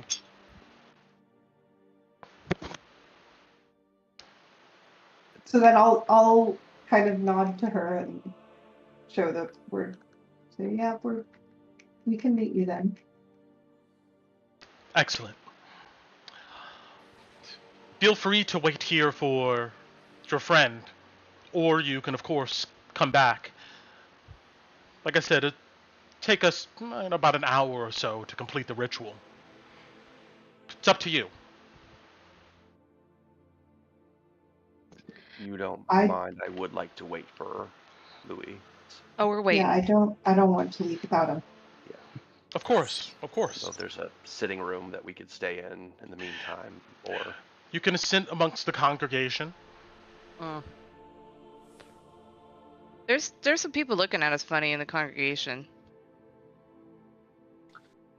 So if they cause any problems here in St. Ardina's Chapel, they will be removed. Especially on my watch. I feel like that was a threat. Jesus. maybe a threat. Wow. I feel like that was a threat to Alice. Like, you better behave. Honestly, I'm just appreciative that for once it's not towards us. Right? I don't know how to take this. I mean, yeah, you get a sense that I guess would apply to, if you fuck up the chapel for some reason. No leaving gum under the pew. It's my trademark. Speaking out of turn, that's a paddling. All right. Well, she escorts you guys out of the room here. Before we do, I will remind Tina that she might want to put the scepter away before we leave the back room. I would have been done that. It's in my bag. Or in the bag of holding with you. Yeah. Got it. All right. Oh, sorry. No, go for it. Say, the ones that were looking at us, you said they look familiar? They looked at you guys like they recognize you, but you have no idea who, these guys are. Ron, you want to go see why they were looking at us funny? I mean, I'm just used to people looking at me funny, but, I mean, why? Why do you think? And he'll just kind of Stick his tongue out. Like, Alice is just kind of smiling at you. Well, Sure, then you have all the reason to ask why. It was right? these people, right? Yeah, and I'll go ahead and move them up here. Technically, they're sitting up here. Yeah. There's no room to sit with them. Damn. I mean, is there room? I mean, if you ask them to move over, yeah, they let you sit down with them. If Ron's willing to go, I'll do it. Oh yeah. I'm gonna try and make them super uncomfortable. And that's what Ron's gonna do. Everybody just stands around them. No, not fully, but like make sure my horn is fully visible. Go Got it. right up, kneel at the front, and pray first, and then head back to a pew and sit next to them, because they should not be judging. Ooh. I'm gonna make them feel it. I don't know what my sister's doing, but I follow her and do the same thing. Gotcha. Are you gonna talk to him, Kalina? Because Alice is gonna kind of plop down in between them and be like, "Hey." No, I wasn't planning to talk. I was planning to make it very clear that I am a tiefling. I have a fucking horn and a tail, and I'm gonna make. Hey, you want to stare? I'm gonna be here. Stare at I'm me. gonna No, pray I'm staring here, back and at there's you. nothing you can do about it. I'm here. I got horns. There's nothing you can do. Exactly. All right, yeah, you guys all come around and look at them, and they look at you. Yeah, I'll kind of like point into to the pew between them and like make a motion with my hand, like scooch over so I can sit. They don't stop from sitting next to each other, but they like scoot over for for you to sit over there. Yeah, I'll sit down and look over at them and be like. They look at you, and you see the guy kind of like clears his throat, and you see he looks forward again, and he kind of closes his eyes, like he's gonna pray. Oh, I'll whisper, be like, "Are you praying that that you saw us for like a good thing or a bad thing?" You see he turns and he goes, excuse me? You looked rather interested when the party walked in. Which one were you interested in, bud? You see the skinny lady with some like kind of oily blonde hair. She goes, "We just never seen one of those before." And you see that she looks at at Ron, who's like sitting there. Oh, I thought. Dear. So that's why you looked like you recognized somebody? Because you haven't seen him before? You see they look at each other. I'm sorry if we did something to offend you. No. I'm interested, not offended. No. I'm interested, not offended. I'm kind of offended. Ron's offended, so I'm offended. The lady goes, "Let's go." You see he gets up, and you see they look unnerved. This guy turns around to see like Tidu standing there and almost runs into you. Up. Oh, we can talk outside. That's fine. I fall over. Ow! Ow! What? You see he goes, "Oh." You look. Roll me a performance. Oh no, Tidu! Now we'll get the charisma check. Don't worry, you're fine. Yeah, right. Performance. Okay, come on. Oh, 11. See? I'm so sorry. Sorry, the dog. You see, he reaches down to help you up. Oh, thank you. I'll grab his hand and I'll let him pull me up. But when you like kind of make yourself heavy but not heavy, like he's helping me, but I'm kind of like trying to weigh him down to you stop. just pull dead weight, make him drag you up. Not full dead weight, but kind of like I'm stalling him. Yeah. So I'm like, yeah. Throw him off balance. You put some. I wish you had. You don't help up. You're letting him drag you up, kind of. Yeah. I wish we had the thank you. mace out, because then that would be another 300 pounds he's trying to lift. Oh, that would have been great. Unfortunately, we put unfortunate, but It's away. You see the acolyte over here is just like watching, just you see that there's concern in her face, but it doesn't look like she's concerned enough to do anything yet. They wanted to talk outside, Nestino. I'm sorry? What you They say? wanted to talk outside. Oh, okay. The girl goes, we don't want to talk outside. We have to go. You want to talk in here instead? Let's go, she says. You see, she drags this guy off of you two. Oh, I hold his hand. I don't let him go, and they drag me with them. Oh, roll me opposed, athletics acrobatics. Let's see what this is. Let's see. Oh, wait, what am I rolling? Athletics or acrobatics? Athletics. You're rolling athletics. Okay. Oh, dang, guys, it's -1. Oh no! I doubt they can run. I doubt they can run faster than me. They're not running, but you see this guy snatches his hand back, and Wait, you see looks at me. You see they begin backing up, looking at you guys like you're about to attack them, and you see that they. If you keep approaching, they run. You see they dip, they run. You hear Alice laugh and just take off after them. She's gonna run after them and try to grab one of them. Are you going, or do you want me to go? What's Alice doesn't hesitate. She just books it. Somebody has to wait for Louis. That's what sure. You catch up to this guy right outside, and you see. If Torrin sees her run out after these people, he's gonna. You see these guys dressed in what looks to be like clerical vestments, seem to be alert to what's going on. You see they come over and they're looking at what's going down. But yeah, you grab this guy. I mean, he's a commoner. Yeah, I'm like, hey, bud. Help! Hey, yo.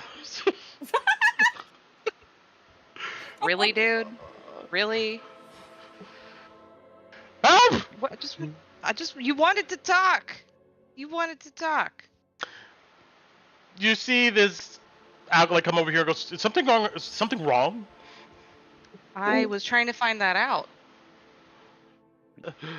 They chased us! This guy says. He insulted my friend. I was trying to figure out why. He seemed They very just left upset instead of admitting inside. it. Yeah. So we were just trying to figure out what was going on. If we could help. I did no such thing! You see, Oh, now you're lying. Because you're out of the church, you think you can lie. Okay. You see she looks back at both of you guys and goes, I think you should let them go. Is everything alright, guys? I just wanted to know why they was looking at us funny. Because I know they're lying to us. Well, maybe you guys I can... didn't ask you. You talking to her? Yeah. She goes, well, the chapel is not for these types of conflicts, and you see she looks behind her at these guys here for backup, and you see her face becomes more resolute, and she goes, whatever y'all have going on, it's not going to happen here. You have to let them go. For how long? We're next to the church. You have to let them go. Alice.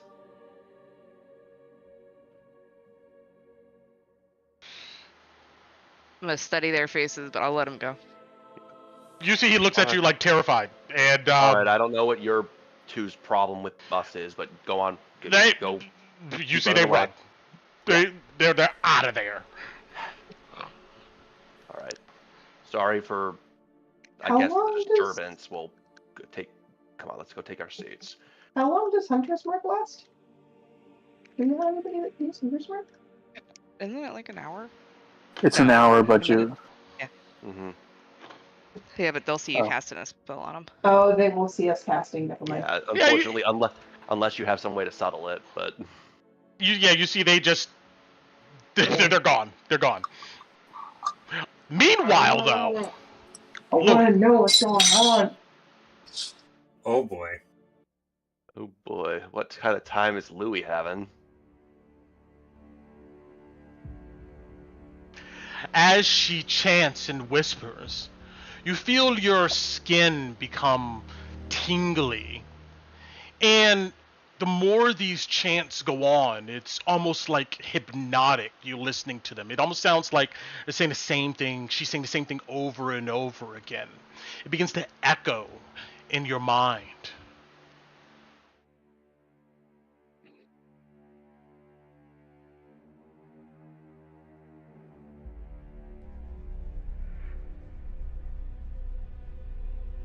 Louis, you suddenly feel something crawl across your skin. You look down at it, and you see it's not on your skin, but it looks like something under it. Almost tentacle-ish. No. You see Flamekeeper Hannah. She has a look of deep concentration as she begins to chant quicker. She changes the words that she's using. You feel like roaches, ants, rodents, something crawling all down or up your arms, up your legs. You look and you can see these tentacled lumps coalescing under her palm.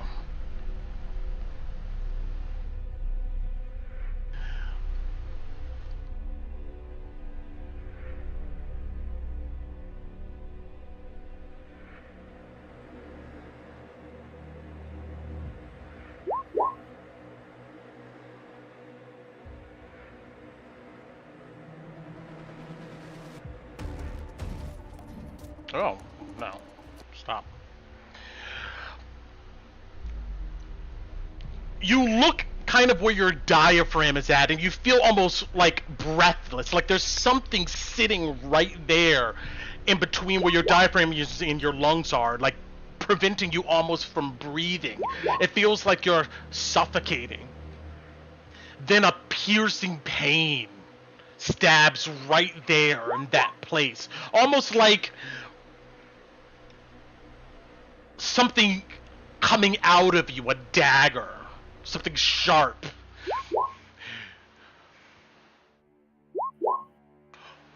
Roll me a Constitution save.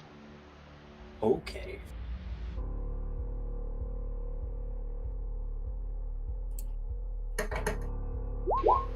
Oh, it's a 7. That's not good. That's a check, not a save. Oh, that's true. Well, it's the same thing. Oh, okay, yeah. Yeah.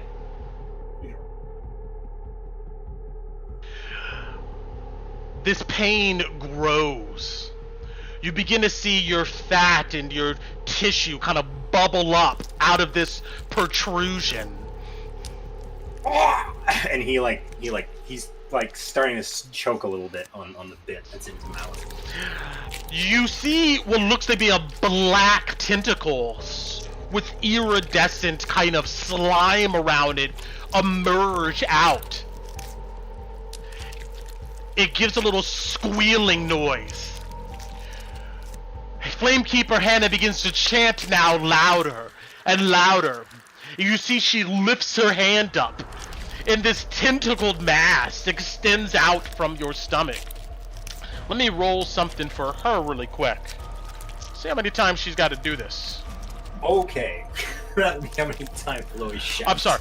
Yeah, you take 9 points of necrotic, by the way. Got it. Okay.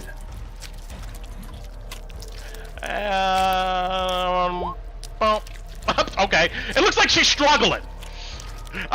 You see this tentacle trying to embed itself deeper into your intestines. You feel it inside of you. You feel your skin is slick with like a perspiration. It's this iridescent fluid. Roll me another Constitution save. Burn this damn thing hot! Shut up, she says! And you just begins to continue chanting. Oh god, this is the worst part of it. Oh my gosh. This is every 11. surgical nightmare at once. I bet I take more necrotic damage. Yeah, you take on 6 points more. You see your skin and whatnot begins to turn black around this wound. As you see, she chants and struggles with this tentacled mass. Ah!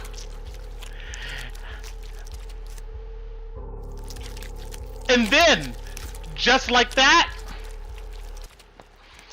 you hear a popping noise. There's a gaping wound that begins to kind of bleed where your stomach is at. You note the perspiration off of your skin beads up and floats in the air. You see Flamekeeper Hannah raise up her other hand and begin chanting. These little droplets coalesce around this tentacle, and now it looks like it's sitting in kind of like this blob of floating liquid. The tentacle itself looks to be maybe about 6 inches or so long. She holds her hands there, and then she claps, and you see this liquid evaporate and dissipate, and almost instantly this tentacle becomes like a desiccated shard that falls down onto you and crumbles to pieces.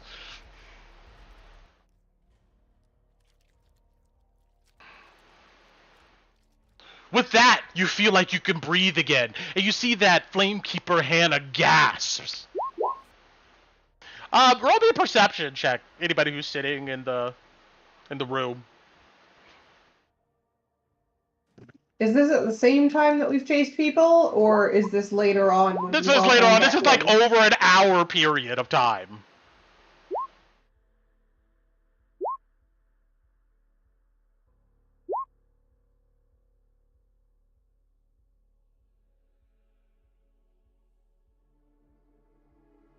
Those of you who got like a 15 or higher, you could hear Louis grunting and growling in the back room, and you can kind of faintly hear Flamekeeper Hannah chanting. What was that? Thought I heard somebody say something. Wait. Hello? Can I be heard? Uh-oh. Am I breaking up? Hello? Hold on. Ha! That's,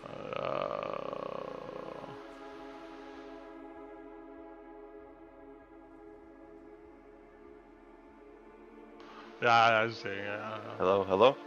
Are we Everybody good? back? Hello? Hello? Are we back? Oh, we're back. Okay. Yeah, I was like, hold on. I was like, okay. I don't. Yeah, there was a small period of time where Discord just lost it. Yeah, our website said like 5,000 millisecond ping rate. Yeah, it was like really low, and then I realized like, oh, nobody probably hears anything I'm saying. So. No, I suddenly heard 100 robots. Like everybody was a robot, and I only heard every third syllable.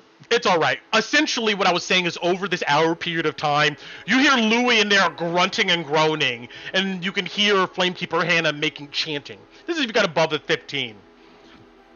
The last, like... Basically, we're outside the emergency room, and we can hear some of the stuff going on in the emergency room. Oh, yeah. Oh, that's great. That's oh my gosh. Flamekeeper Hannah comes over to you, Louis. And you see that she has like sweat on her brow, but she unstraps you and she says, if it was any worse, you may have tried to fight me. Sometimes it can take control of one's body. Make it do things you wouldn't wish. But you're strong. You did well. Yeah. And he like puts his hand down to the hole in his diaphragm. You got anything for this? Yes. You see, she pretty much comes over and casts Cure Wounds on you. Let me see here.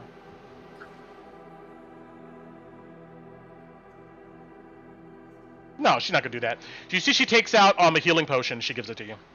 Oh. Drink. Right. I'll toss it back. 2d4 plus 2? It's a greater healing potion. 44 plus 4. Ooh.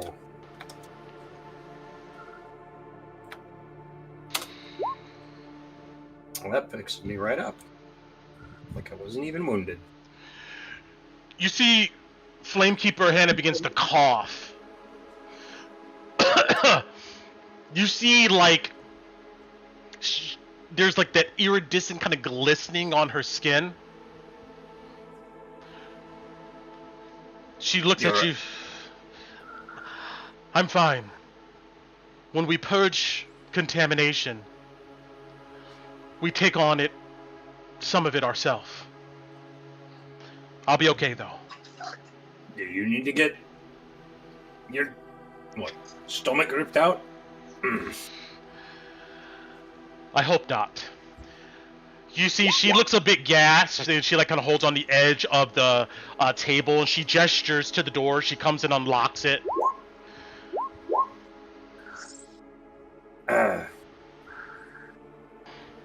Hold on. Before you go, he gets up off the table, and he stands next to Hannah. It'd be rude of me to not pay a bit of homage to a craftwoman and her work. He reaches down. I'm sorry, say it one more time.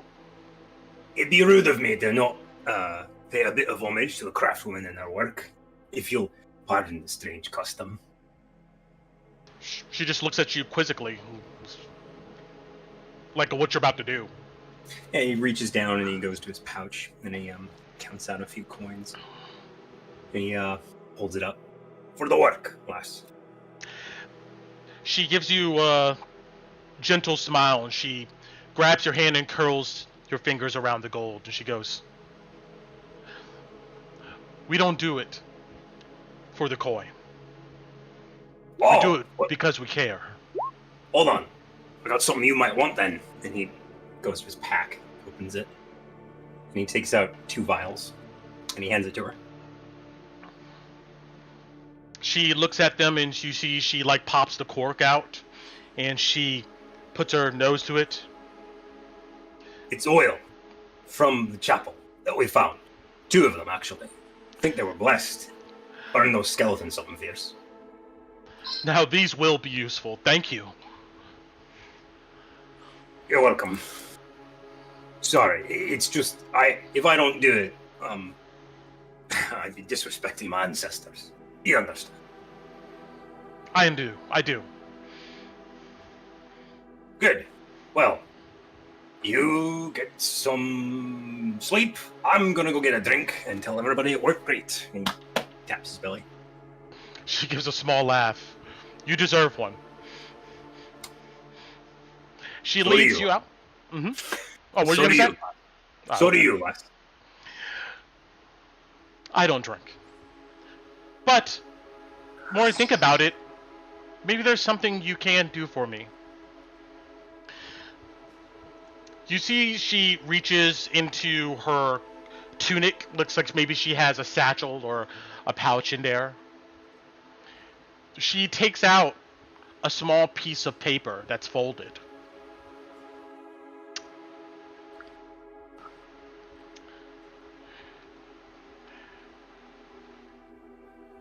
She goes, "There's a knight by the name of, or paladin, by the name of Elijah. He's at Camp Dawn. Can you give this to him for me?" Of course. What does he look like? She describes a man with a deep tan, bald, grizzled look.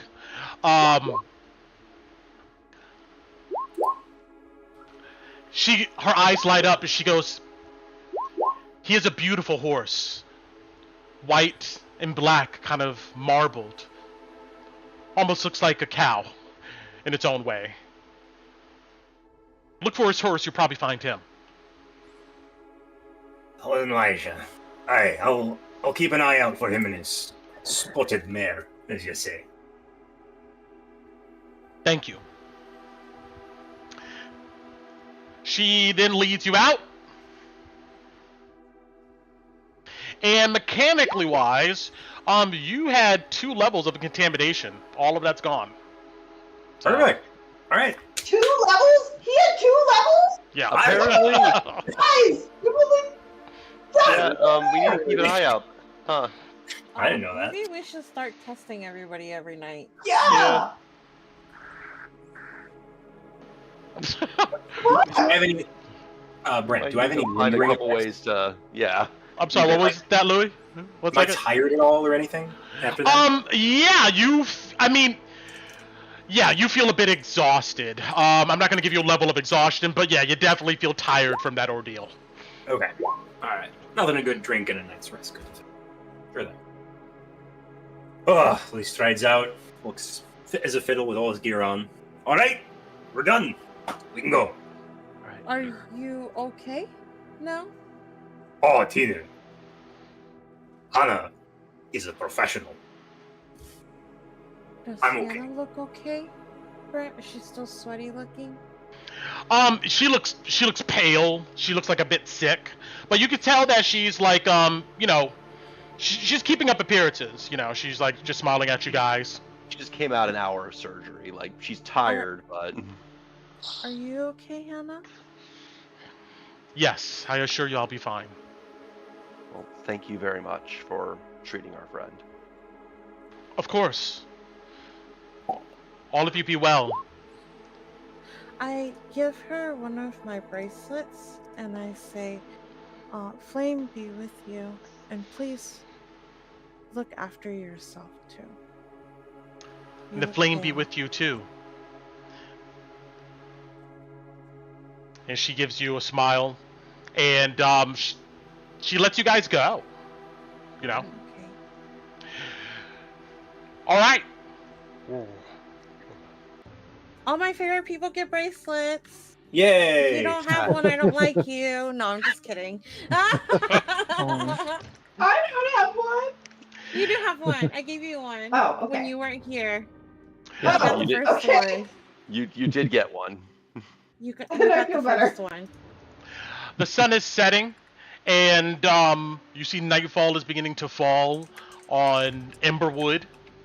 You guys are outside of the chapel of Saint Ardina here. What's next on the agenda? Anybody up for a drink, or are we going home? What do you I want? keep it- Say, I mean, I'm up for a drink after today, but yeah.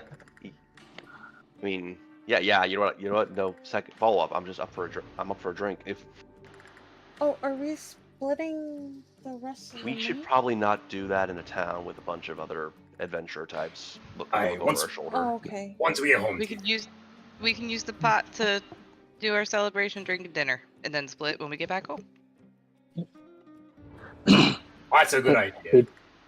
But Hey, I don't Torin. drink. Yeah? I'll just drink milk. Yeah, just have some milk, Tino. You're fine.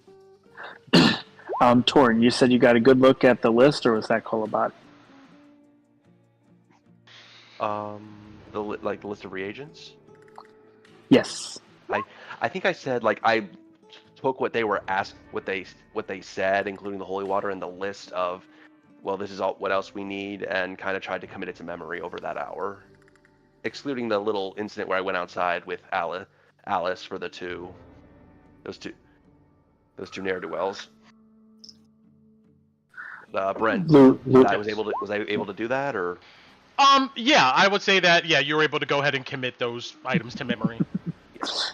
So Nice. I would tell Ron that I'll probably write it down later, but I do got it pointing at the side of my head, and we can, when he's up to it, we can probably ask Louis about what he went through and try to get some dots together. Louis, how bad was that? Oh, you should have seen it, Ron. She put a hole in my chest. Ooh, What? That's so bad. I thought I was gonna die.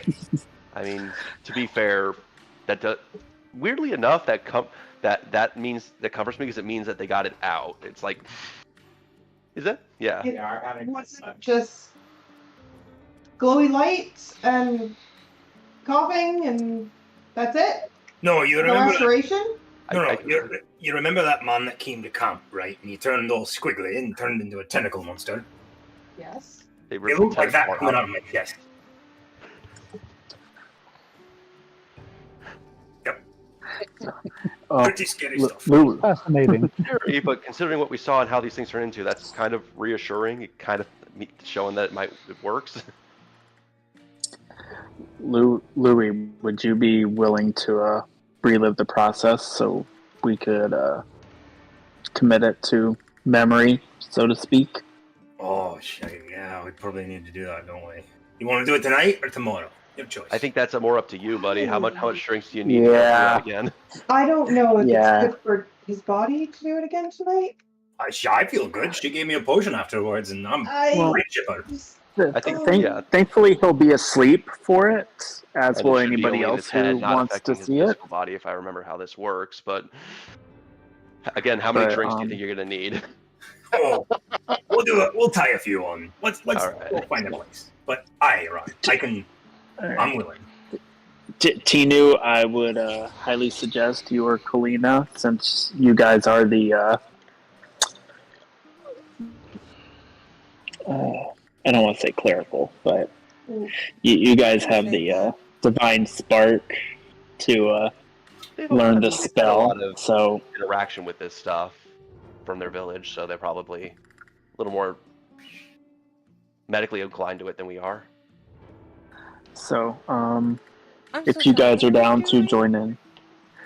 The sleep thing, right? That's what you're talking about? We're gonna get some drinks, and then when we go to bed tonight, we're gonna have Louis go into Louis' dreams, make him relive the terrible surgical experience he went through, and try to learn all we can from it, so that next time we can do it ourselves, hopefully. Oh God, are you sure? Can we really learn from watching like that? It's worth a shot, so we don't have to. The more we learn about it, the better we can deal with it. Yeah, so we don't have to rely on other people. Also, in case the worst comes to worst, we can just do it ourselves, because we didn't even. I mean, you heard what she said. He was by two levels. She said, like, he was more. We thought he was one. I think we should have both of us go then, because sometimes she catches things that I miss. Okay.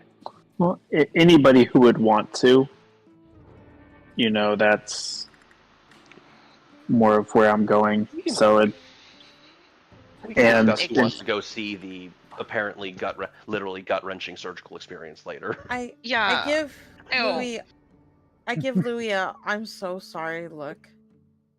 Louis kind of seems very oddly nonchalant, as if he doesn't seem phased. As if a weight is off of you. Yeah, like it's done. The strangest thing, Tina, is that before she did the spell, I didn't feel any different, apart from a tiny itch. And then after she did the spell, I felt fine. Once she gave me the potion, that helped a lot. That's even scarier. That means we should test somebody right now. Who wants to go first?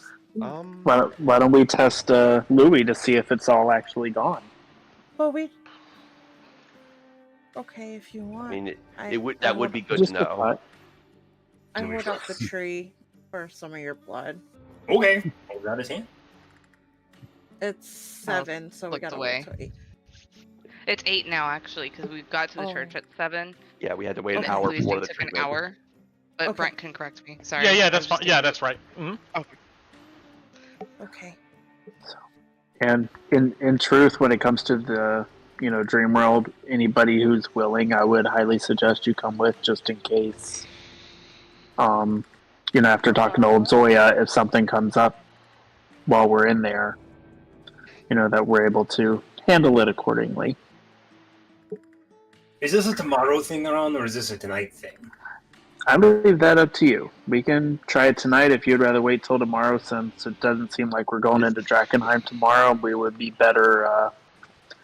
This is entirely up to when Louis up for it. Yeah, it's fresh in my mind now. I'd rather all this business be behind us, so let's get it done. All right. Brent, all right, so now I'm going to ask, Brent, is that something that's okay to do? I know we didn't give you any warning. Yeah, I mean, I would look at. Let me. I'll rerun the spell and just to go. make sure. Hold on, let me. But before we commit and do anything else, I want to make sure you're good with it too. All right, yeah, I would look at the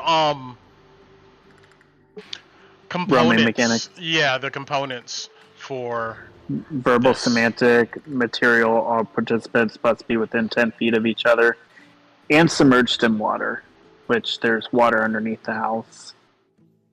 True. Conveniently. Wait. The ritual can be The ritual can be performed without the material components, but each participant makes wisdom saving throws to wake up with disadvantage. Yeah. Can we just make water? I don't want to get in the zombie water. I mean, To be fair, it isn't zombie water. It's vampire water. The vampire, whatever. Yeah, but the water will be Undead tainted water. even here because they bring water into here. So who is the water running underneath our house even clean to get into? We haven't even tried it. True, I hadn't thought about that. I can make water. I'll make water. You know, Tinu, I can do that too. I mean, water that Louis. won't kill us. We'll draw. No, you're right. We'll We should go get drunk Louis. before I start making these kinds of jokes. We'll draw a bath for Louis. So we're all gonna go have drinks, and then we're all gonna go take a communal bath. Yeah, sounds like a great night. Oh, heck yeah, it's a party. God. When you put it that way. Oh, it's the spot. No, I mean, Okay, go ahead. I didn't think we were that far yet. Bathhouses are a thing, right? Yeah. Like, that's not that. I don't think there's one around here though. The Red Lion Hotel might have baths. I don't think we should go there until we're ready. Oh, right. I mean, Yeah, that's fair. Do we even have anything big enough that all of us can fit in?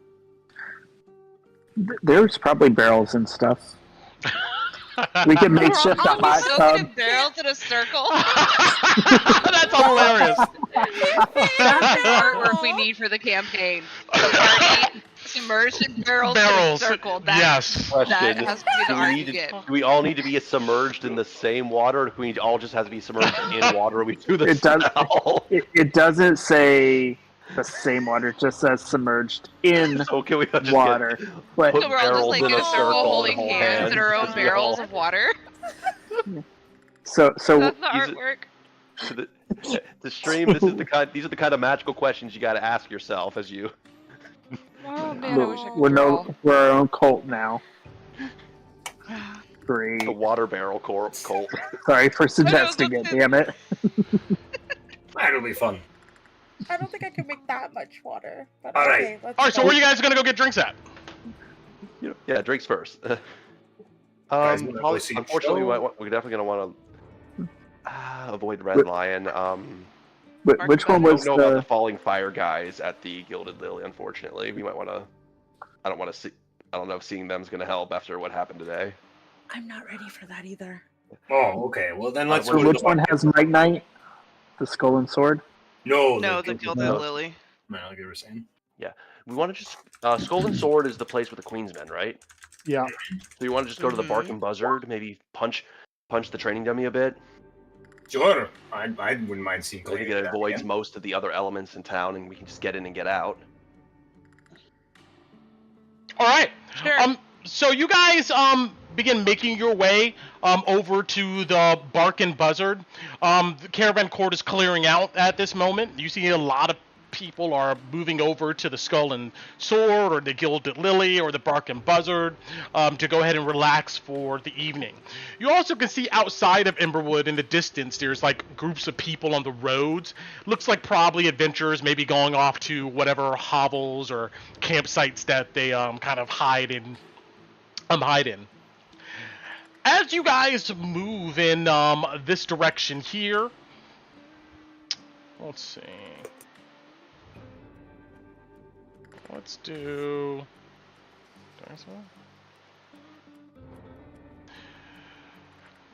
You see instantly as you come closer to the Skull and Sword, you see about 5 or 6 dudes. They just chilling outside. They do double takes and point at you guys, and you see about 5 of them begin to approach.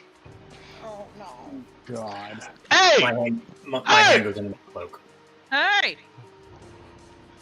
You see one guy runs over. It looks like he has a mohawk. He has a bunch of piercing up and down his ears. He has like the bull ring at his nostrils.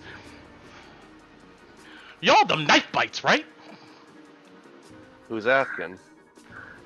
Oh, hey, nobody important. At least not Then me. why are you talking Well, to all him? right, nobody important. What do you want? Mel wants to talk with you guys for a little bit. I think you should come over and have some drinks. I did want Can I drinks. insight check him for It won't I take guess long. animosity?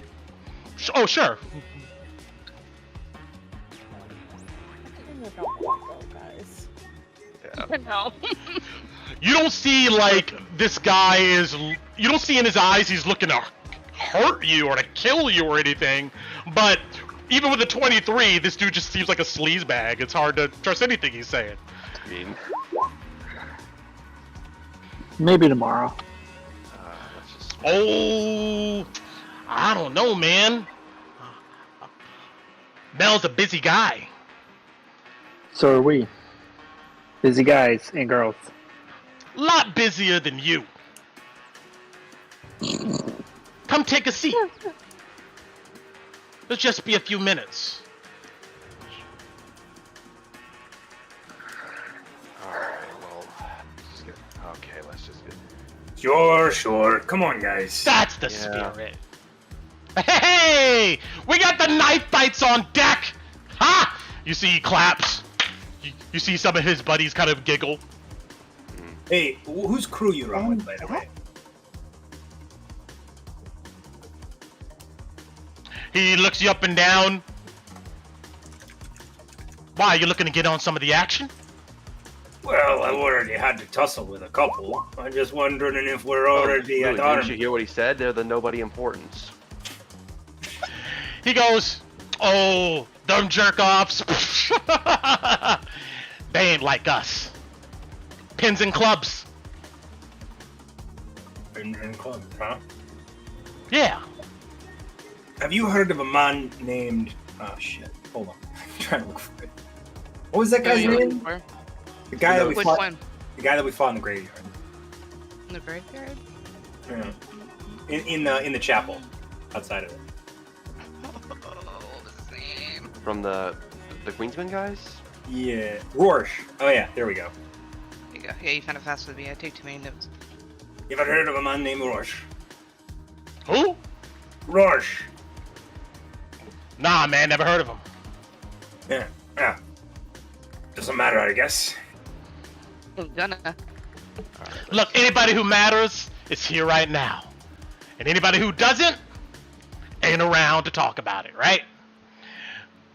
Come on. You see they like kind of get closer, try to edge you to go into the skull and sword.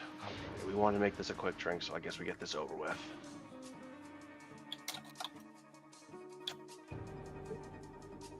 All right. Also, don't get too close, guys. We're already going with you. You don't need to bunch up. Of course. You know, personal space. I respect that. You never know who's coughing, putting contamination around here. You get led inside the rambunctious Skull and Sword. It is popping in here. There's people around hooting and hollering. You see adventurers, other individuals dressed pretty much in black tones with tattoos. Smoke is in the air. Do we see teeth in here? No. Okay. Let me move all these guys out of here. Bam.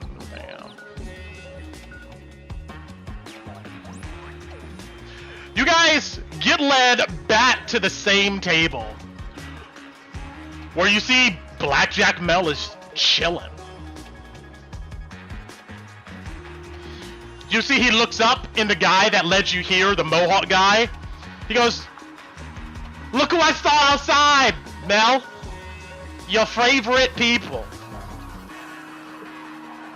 You see Mel goes, "Not favorite, but quickly becoming one." You see the guy come up to Mel, dap him, and anybody can roll me a perception check. Sure thing.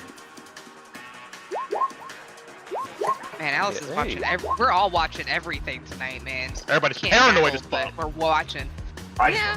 Yeah, but we can't talk to people. We're shit. All right, let's see here. Can't talk to people. We can certainly watch them.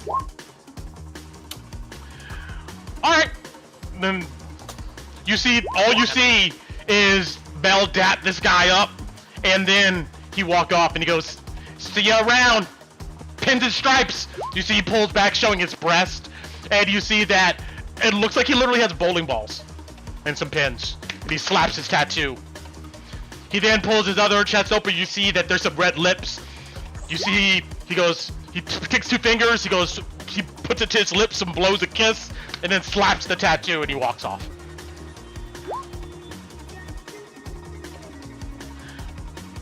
Hey, Knifebites, please take a seat.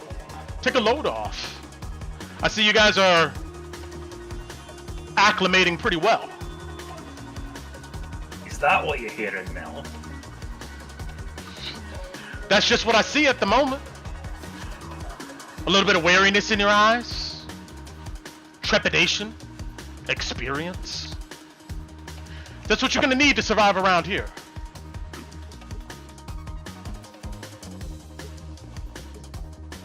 You guys made it all home easy last night? Pretty much. Yeah, I slept pretty good. I guess those idiots out there in the woods weren't too much trouble. Not too much. He leans back. You're welcome, by the way. Thank you. Thank you. Of course, of course. Look, we watch out for our own out here. I mean, the hooded lanterns throw you in the gals for just about anything, especially in Drakkenheim. And the knights, well, it's kind of hard to not get on the bad side of a bunch of simps that think they speak for a god. The rest of us are just placed monkeys, right? We gotta make our own way. Look out for each other. Everybody's gotta work for a living. That is true. You know, a donation to the cause goes a long way in making sure, you know, other fiends don't get to jump on you. Like the hooded lanterns, knights, mages, whoever else, you know. You never know who's watching. But hey, a few coins to the Queensmen. We'll make sure you're alright. How much you looking for? What are you protecting? Oh, how much did you pay that guy that just left? Pay who? You know, the pins and strike guy. Pay that guy? Oh, I didn't give him anything.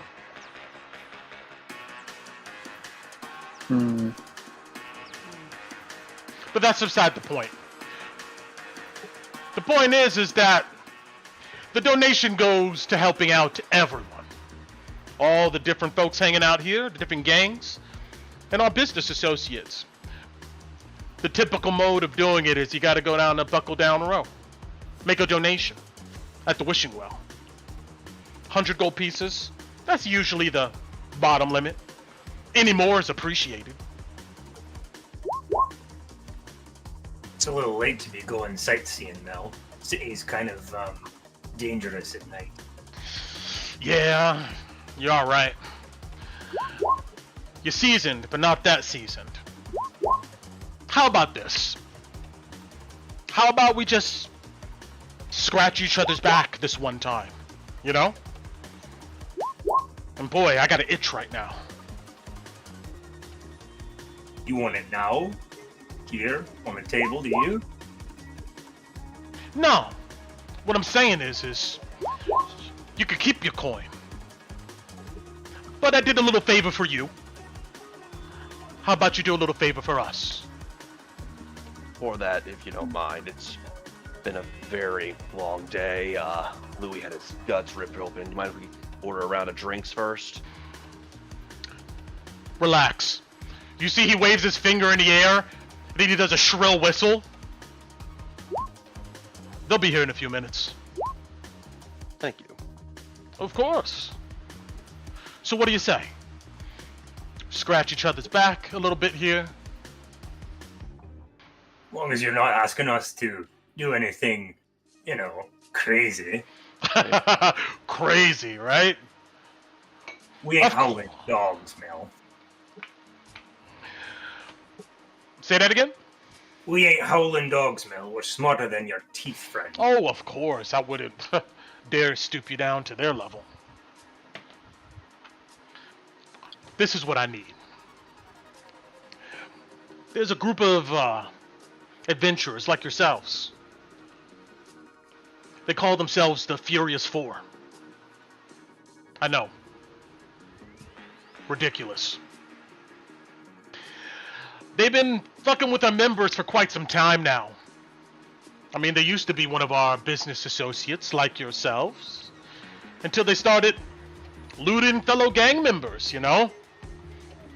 Taking stuff that belongs to all of us here. Of course, that's a big no-no.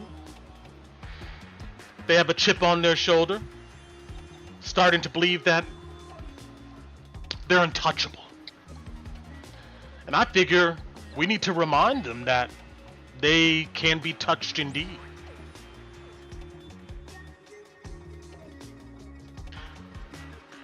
I want the favor returned to them. Loot their shit. Bring it back to me. You just want our stuff? Well, I kind of would like for you to keep a couple of them alive. I kind of want to see them coming back, groveling and begging me for their things back. Would rather them beaten, destitute, than hung in the streets. Yeah. I mean, any coin you find on them, you can keep. Where are they? You see, he smiles wide. I'm glad we can do business again. He leans forward and he rubs his hands together. They've been staying away from Emberwood and Buckle Down Row because they know that we're looking for them.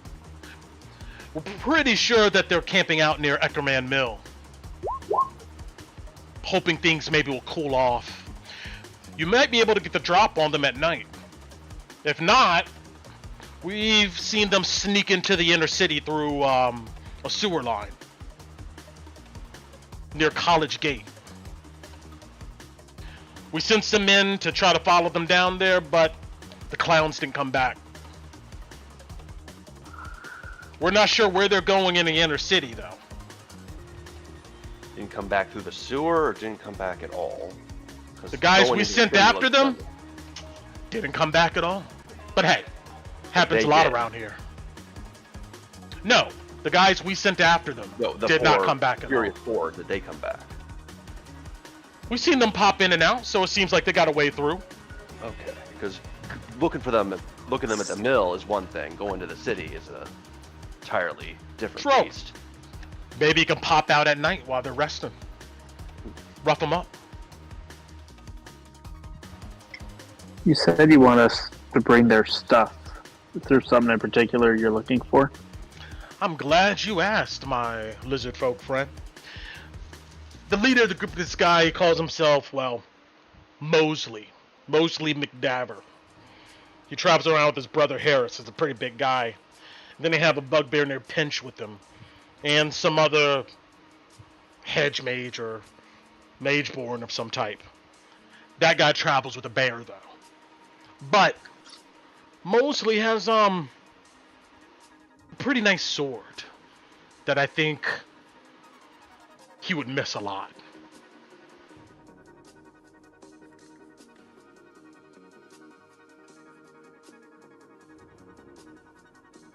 If anything, get that one back to me. You want Mosley back, the sword back, or both? I want their items. And if you can leave Mosley and maybe even his brother alive to come back to me, that would be the best.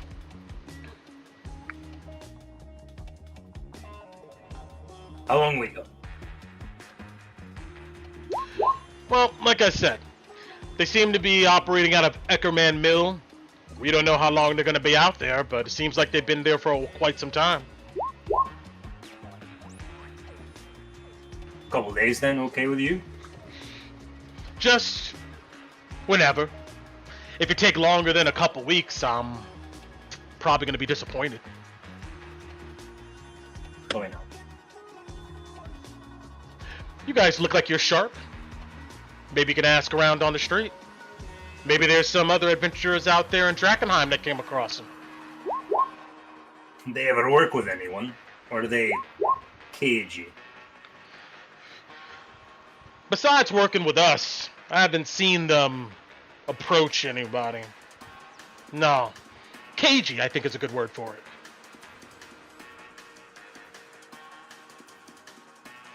Does either this or throw 100 gold into a well? Yeah, you can go down to Buckle Down Row. Give a nice donation. I would do that probably tonight if I was you. Or, like I said, we could continue doing business together. Right here, right now.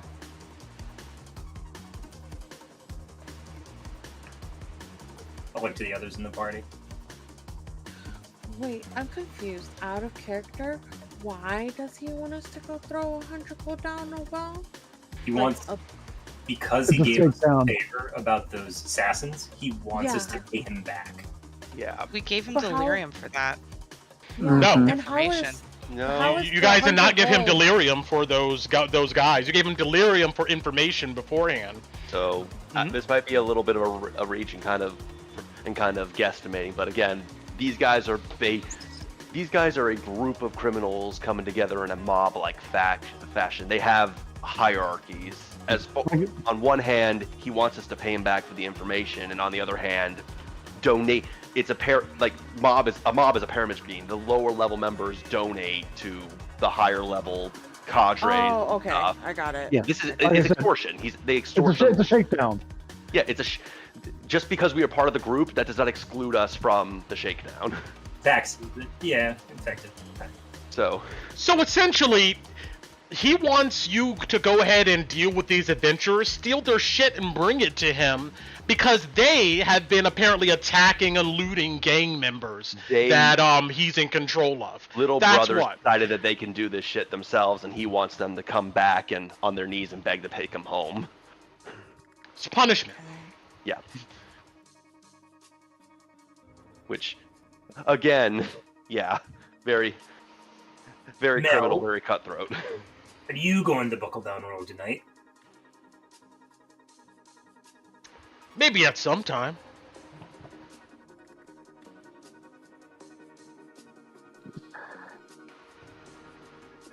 Maybe we could trust you as then to get into the well.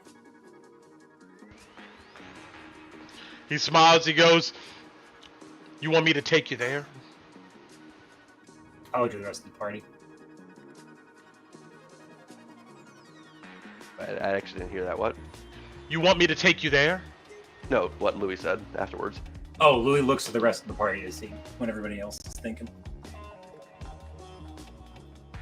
What, to go take care of these people tonight? Is that what you're asking? No. No, to go to Buckle Down Bro tonight.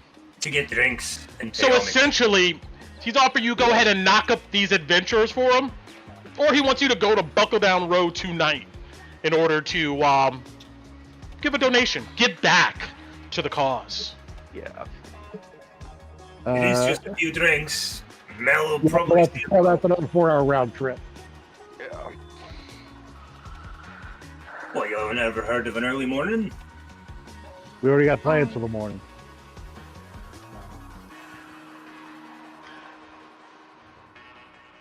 This guy's so You fucking guys are annoying. acting so scared.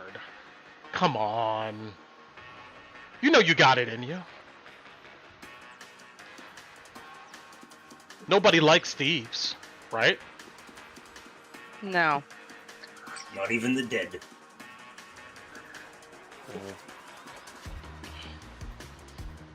Alright. Tinu puts a gold on the table, signaling that she wants to go to Buckle Down Roll because I'm not shaking people down. Okay. I'm with Tina then. I put my coin on the table too. Yep. Alright, let's. Yep.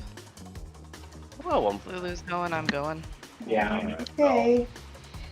one way or another, I guess. You can enjoy your drinks tonight, Mel. Wait, is it 100 gold each, or No, 100 total gold for from the our party. group? Yeah, because we're gang, effectively. And he wants a tithe.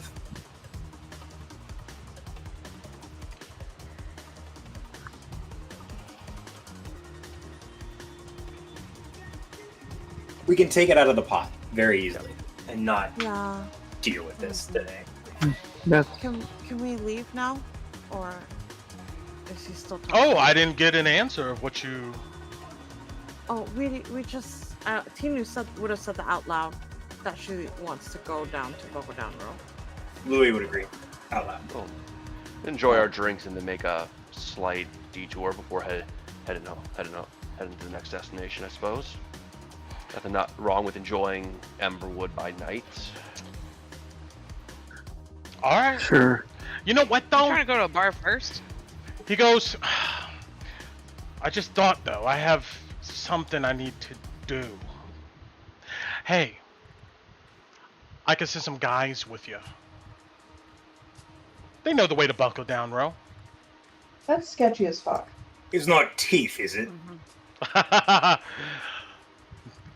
Teeth is on timeout. Ooh, what'd he do? Wait, why can't you just mark it on the map? Oh, okay. No. You Tina, see, we want somebody that's been there to be with us when we go into place. Oh, Besides, is that's that all a how little- that works? Nothing wrong with walking with a little extra company, I suppose. Okay. excellent. Well, I hope to see y'all there tonight. I'll catch up with you later. Hey, when you get there, you can find me. Let's see, where does this guy at?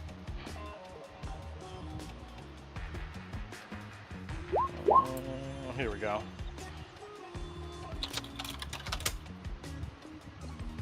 Oh. Oh. He says you can find me at the Padlock Tavern. Just listen out for all the fighting. We'll be there drinking. He said where? I'm sorry, Brett. Padlock Tavern. Thank you. I expect to see you guys there tonight. Padlock? Like what you put on a bike? That's right. Okay. It'll be very disappointing if you just never show up, you know? We'll be drinking now. Excellent. Or drink? Alright. I'll catch y'all later. You see he grabs his deck of cards on the table and begins to shuffle them. You see his men like get closer. Looks like they're about to play around. Enjoy the whatever drinks we got before we leave. Yeah. Yeah. Something out of this. Yeah, Torin will slam whatever drink he got. It's probably just an ale or something. All right, we're doing a night venture. Excellent. You got us into Drakkenheim at night, Brandon. Congratulations. Man! I really do not want to go. I really don't want to go. I don't either. I don't even have. I have like one spell slot. Yeah, no long rest has been taken. No. Yeah, no, we. Well, it's I know. that or we agree to murder a bunch of people. Well, that would have bought us time to get a little bit But to be fair, we weren't and- murdering them. We were beating them, robbing them, and leaving them naked in the street. It might turn into killing. I know, but I'm They didn't fine have to with do it. just like leaving them okay, but I have a feeling it wasn't. Now, yeah, remember, like, this is guy telling you what he wants to do. There's no mandate, like, Sure. He's not gonna to actually shed- go do it. You know? he's not gonna shed tears. Let's Yeah, not the only kid reason ourselves. I'm willing to go down to Buckle Down is because I know Louis needs to. Yeah, I am Maybe looking not for it. go. What happens if we just don't show up? Louis needs to go. If we We don't, have to go anyway, and then if We don't have. Yeah. Oh, we don't have. then Here's the thing. We don't have to we do have to. anything. if we don't do anything, that will start marking us again. Yeah. Fact. But aren't we We're- already gonna help the Hooded Lanterns? The question is, how long do we want to keep them as a resource versus how long, as opposed to lighting that gas canister. Oh. We're not reason- friends with the Hooded Lantern. Alice is agreeing because, like, that's where the trail to Nembra is for Louis. Yeah, that makes sense. As a reminder, Blackjack Mel did tell you guys that he had an idea of where she may be at if you guys go do what he once done at Reed Manor. Just Yeah. Yeah. Somebody else at Buckle Down Row might know something too.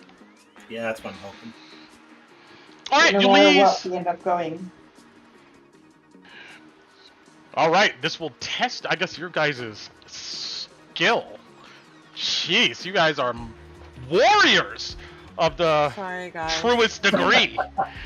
I'm This one, so glad I'm wanted a to- martial class right Yeah. now. Yeah.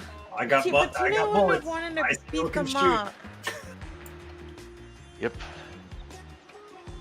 Hey, I mean, Can't please everybody. We're gonna have Or everybody it's, put stuff out at some point. You guys continue over to the Bark and Buzzard, and when you get there, same thing. The place is popping, except with less undesirable types. More adventurers and stuff are kind of hanging out around here. When you get inside, though, you do see that there is a banner across the back door here. And in common, it reads, let's see here, Troll Call. And you see somebody drew a silly picture of what looks to be the head of a troll with a pike coming out of it. And you hear a bunch of activity coming on from outside the backyard. But besides that, it's pretty tame. You do note, sitting at a table by himself is Don Lero. I'll put him on the map. You see that he looks utterly depressed. You see there's several empty bottles in front of him, and you see he's just sitting there getting drunk.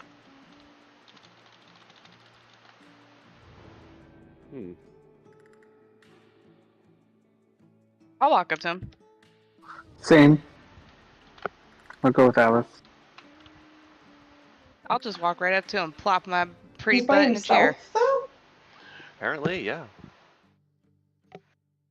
Yeah, if he's by himself, Alice is gonna saunter right up to him, plop her butt in one of the chairs at the table, and give him a big old smile. He looks at you and he goes, "Great. Just great." What malady am I adding to, Don?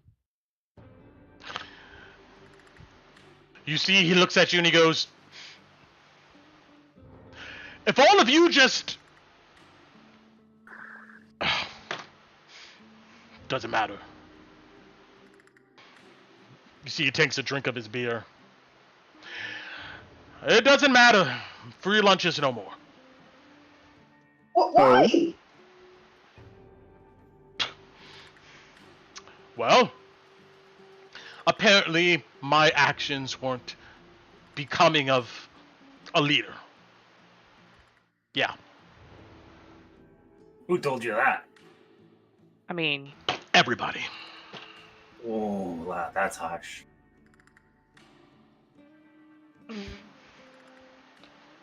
What do you want?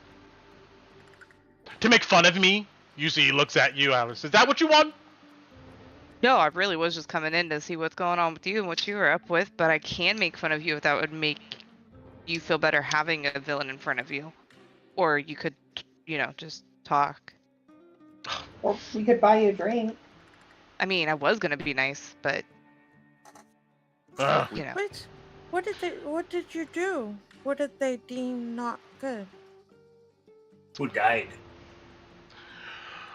Dust never came back. And then she had this whole grand speech about how I pretty much recruited a bunch of dopes that upstaged us when we I guess should have had all of the loot ourselves. Then Uza, she's a follower anyway, so she just went off with Anne. And then Laucian has his brothers and sisters. Wait, huh? She's a what? Follower. She just... Uza, she's a follower. She just does what she's told. Anybody who goes in and looks like they know what's going on, she just tramples behind them. You would think she'll have a mind of her own. They're mad at you for being, not loyal, for not stealing from us? No, they're mad at him because they weren't even good enough. And for Dust's death. I wouldn't let that pull you down. I should have never came here in the first place. He said, just staring into his bottle. What were you trying to get? What do you mean, what was I trying to get? What'd you come here in the first place for? See, he looks away. You wouldn't get it. Try me. We're all here for a reason. This guy does look like he wants to talk about it, but you can kind of do a group persuasion. It'll be kind of difficult. I would say that you got to get an 18 or more to like get him to open up about whatever he started thinking. Can we RP to help it? Sure, yeah. Tell me what you want to say. Okay. Tinu will pat him on the shoulder. You know, Don, to be honest, this probably isn't going to make you feel better, but I didn't really like you when I first met you. But the fact that they're blaming you for not cheating us, I don't agree with that. So I wouldn't let that get to you. And like Alice said, we're all here for a reason. I'm here to look for my brother and my mom. And I don't think that would be possible without everybody here. So maybe, well, I don't know about everybody else, but maybe I can help you if it's something just. He looks at you, seeming to take your words into consideration. Yeah, roll with advantage. Anybody else wants to say anything, go for it. Does he still have that bag on him? Bag of holding? I mean, you don't see it, but you imagine he probably does. I rolled bad. I look about his person to see if he has anything on him. Sure. Go ahead and roll me a perception. Sure. Yeah. While Louis looking him over. Oh, wait. Sorry. Unfortunately, most of his gear, I mean, looks to be pretty well hidden. You'd imagine. I mean, it's probably par for the course for an adventure. Sure. Sorry, what were you saying, Alice? No, you're fine. I didn't realize I was interrupting. I'm sorry. No, I'll also be like, try me, and after hearing what Tinu said, be like, roll with advantage. Yeah. Cool. Roll. I'll take that 20. Yeah. Hey. Since most of us have failed here, the only thing he says, you see he stares at this bottle and he just goes,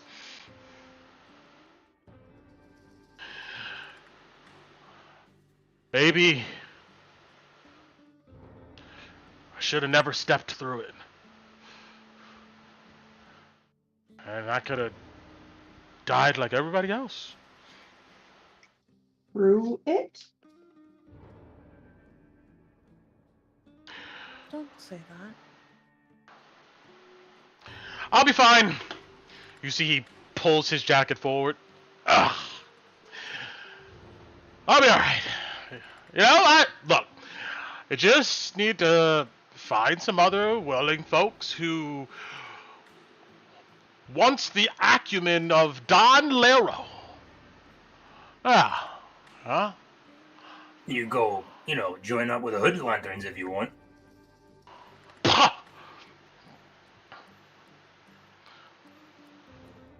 I ain't hanging out a bunch of guys fighting the last war. It's dead. Oh. Well, you know what?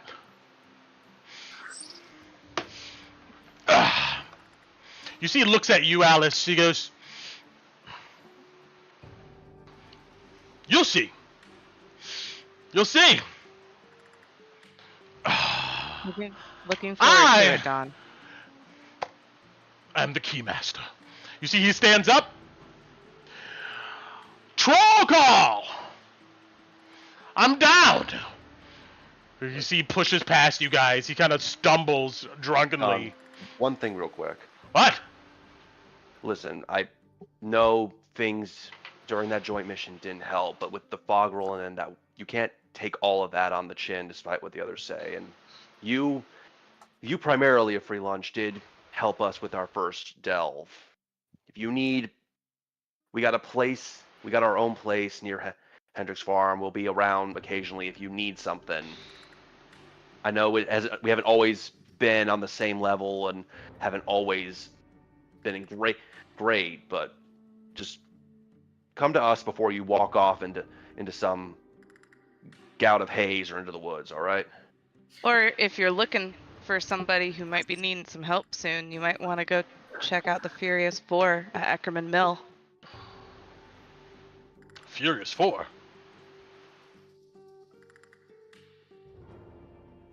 She'll just shrug.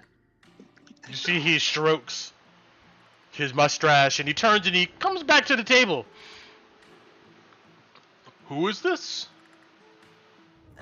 Somebody we heard. I'll kind of hold up her hand, or everybody else can be like, somebody we know that probably could benefit from another member. I like that name. Furious Four. Furious Five! There you go, Don. There you go. Yeah. Yeah. You know what? What? Furious Five. Here I come. Get him, Don. You get him, buddy. Good luck. You see, in dramatic fashion, his overcoat, he sweeps it in like an arc. You see, he stumbles over. Furious Five! Coming to the Balkan Buzzard! Soon! There, people just look at him like he's crazy. He's so drunk. He's probably pretty drunk. Yep. Yep. And I also look over at the rest of the party and go, now we'll be able to find him easier. Wonder if they'll kill. Torn's gonna wait till he's till Don is clearly like out of earshot. Yeah, And he's gonna turn out and say, okay, I get you stopping our confrontation with your beef with Orion Jones and the pirates. I get that, but can you explain why you just sent Don to a group of people that, even if we don't do it, have open season to get their asses kicked up and down the place, this entire town? Because now they have somebody else to help them. Strength in numbers. And she's giving you a very serious look. Like, she's wanting you to know, like, she is meaning what she's saying, that there was no malice behind that, actually. Okay. He needed a group. They need some firepower. What did I do wrong? I'm just making sure we understand that if we do this and don't go after them, Mel's gonna start asking questions. Are we willing to? That's why we're going down to. That's why we're going where we're going to pay something to somebody, so we didn't have to do that. I thought that was the whole exchange we had. Yep. Well, that's what I thought. Yep. Yeah, so I was literally saying, hey, bud, you lost your group. We know a group that probably could use somebody. Well, why don't you go to them? That was a helpful. Hey, I'm just making for sure. Once. I'm just you. Hey, you and Don have not been Hey, if everyone in this group, you were the one most likely to want to make Don shit his pants, so I'm just making sure. I mean, I would like to mess with the guy, but I don't want to see him dead. You see Cora comes up to Don Lair and goes, "Hey, tab, money." You see he just looks at her, and you see he just takes off his coin purse and he just shoves it into her chest. There'll be more of that. All right? I think he's drunk. And you Did see... he just give her all his money? Yes. You see Wait, he walks off. Don, wait. I'll go pay the tab, it- and I'll chase him with his coin bag and give it back to him.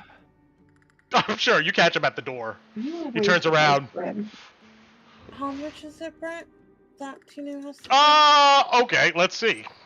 Hold on. Go. 100 gold. Oh my god. Uh-oh. Yeah, let's see You what can take it out How of long his has purse. depression drinking been going on? You can take it out of his I'll purse. take. You just Okay, I'll don't- take half of you it know. out of his purse. And I'll Okay. take the other half. All right. Yeah, that's right, Kala. You're right. So how much did he drink? Let's see here. He can't have drunk that much. He'd be dead. Depends on also what he drank. You'd be really surprised. Roll me D10. D10? Okay. Roll it, Well, Tina. Tinu doesn't drink and Ku doesn't drink, so. I was about to say, One. who doesn't drink? 10 Who does? 10 silver pieces is his tab. Oh, alright. see? No, I'll pay the whole thing. It's not as Gold bad as piece. I Yeah, thought it would be. that's one gold piece, though. Yeah. Yeah, Cora doesn't complain. That's it. She And she takes the gold. I give Don Lero his money back. Don't lose this. And drink some water, please. He looks at it, he goes, you're pretty quick. You took that right from my belt and I didn't even notice. That's like No, you you see. gave it to Cora.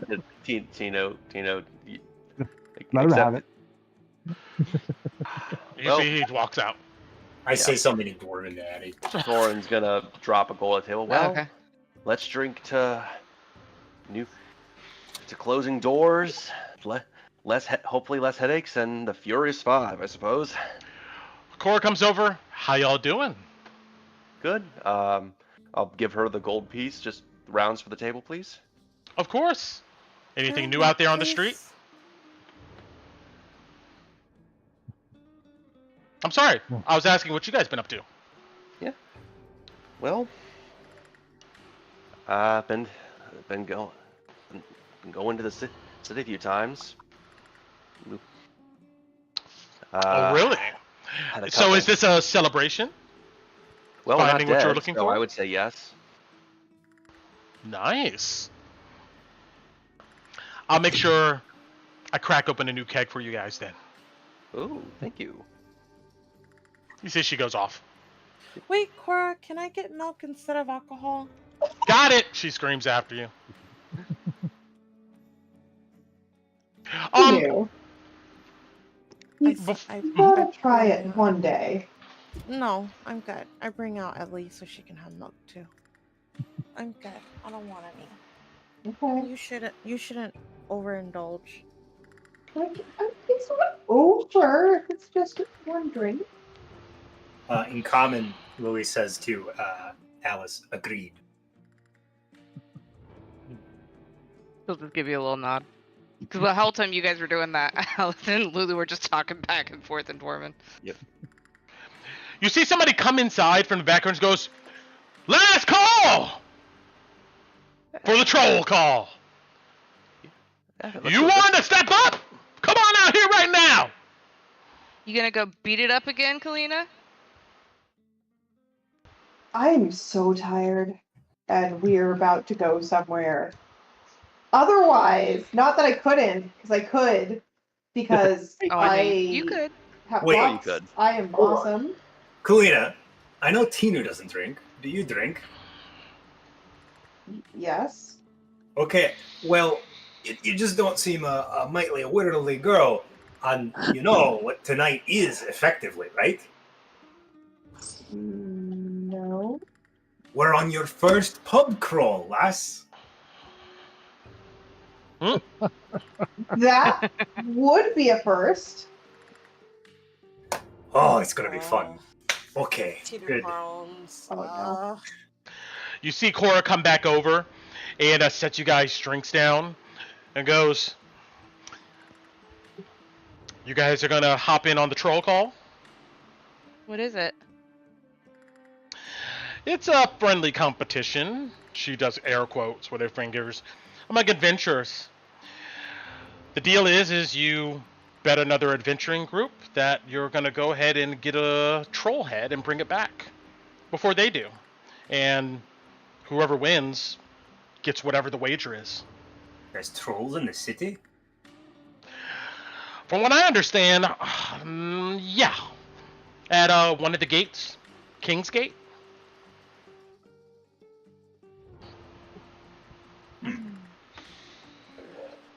No, we gotta.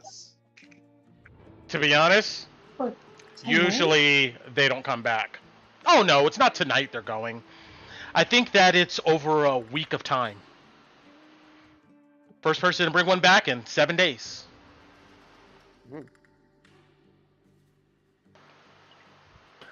Well, you said people don't come back. How do you win the wager? Well, you go ahead and leave an item, both of you, and the person who comes back with the troll head gets the wager, gets the item. Or the coin, whatever it may be. I just had a really funny thought. What if we bet the scepter? No! A line out the door forms. Right, we will. They don't care. We'll figure it And away. then we have to deal with the angry mob if we lose. Okay. This might be one we might have to pass on. Yeah, too much. We got too many people asking for our help. Sorry, Cora, we got too many irons in the fire. We gotta be going out on a pub crawl tonight anyways into the city. No problem. They do it every week. More than once? Ooh. No, they do it every week. Oh. So we might be able to get on the next one. Absolutely, yeah. Sounds good. We gotta get some more flame ammunition if we're gonna be hunting trolls. She, just to pretty much say if you guys need anything else, give her a call. She gives you a wink and she walks off and just leaves you guys to your own devices. Hey, wait, Cora. Yeah? How... You ever seen one of them heads be brought back? Yeah. How do they stop the head from turning into a troll? I've seen them heavily charred and burned. She kind of shrugs. I guess long as you can identify it. I mean, you know. Alright. Are trolls evil, Louis? I have fought... Well, I've seen some trolls. Fought a giant Can one. we be friends with them? They tend to think they're hungry, lass. Remember that giant we met on the way here? Really not. Yeah, but what if we pick them food this time? No. You have to convince them you're not the food first. Right, and they're always hungry. Oh, they'll eat that, then be hungry.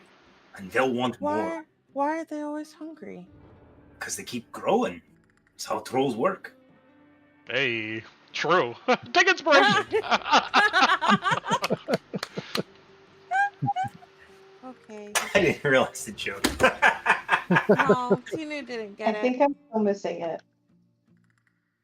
Why do you think I was asking her? No, Tinu, when I asked her about the head, I was serious about that.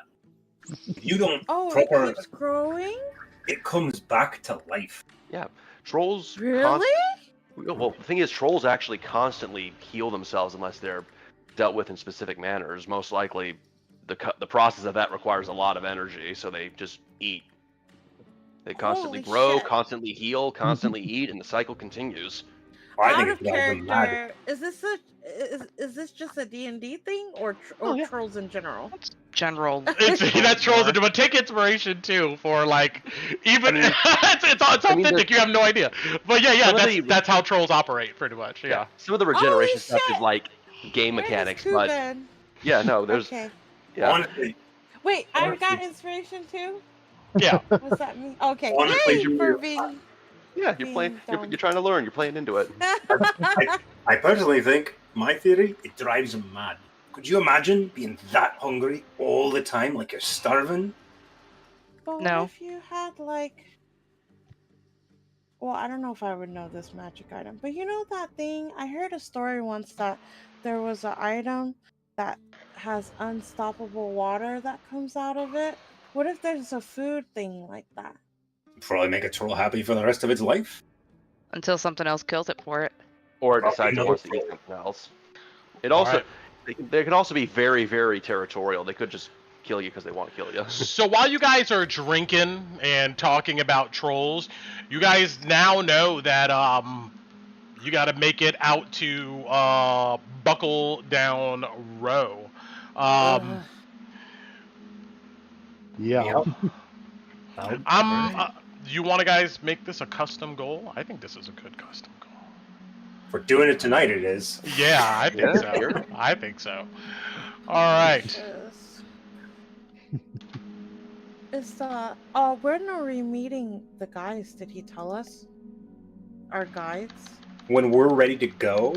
Essentially, yeah, I didn't clarify that, but yeah, Blackjack Mel would have been like, when you're ready, just show back up, and he'll have some guys come with you. If we wait late enough, we might be able to go with Mel, but he might be out for a while. I think he's trying not to go with us. Yeah, probably. Yeah, you're probably right. Yeah, I'm pretty sure the escort is another show of force, and if that's the case, he's not going to come with us, because... Yeah, and while we're with that escort, we need to keep our mouth shut, too. Mm-hmm. Yep. What do you mean? Like, what are we not saying? Everything?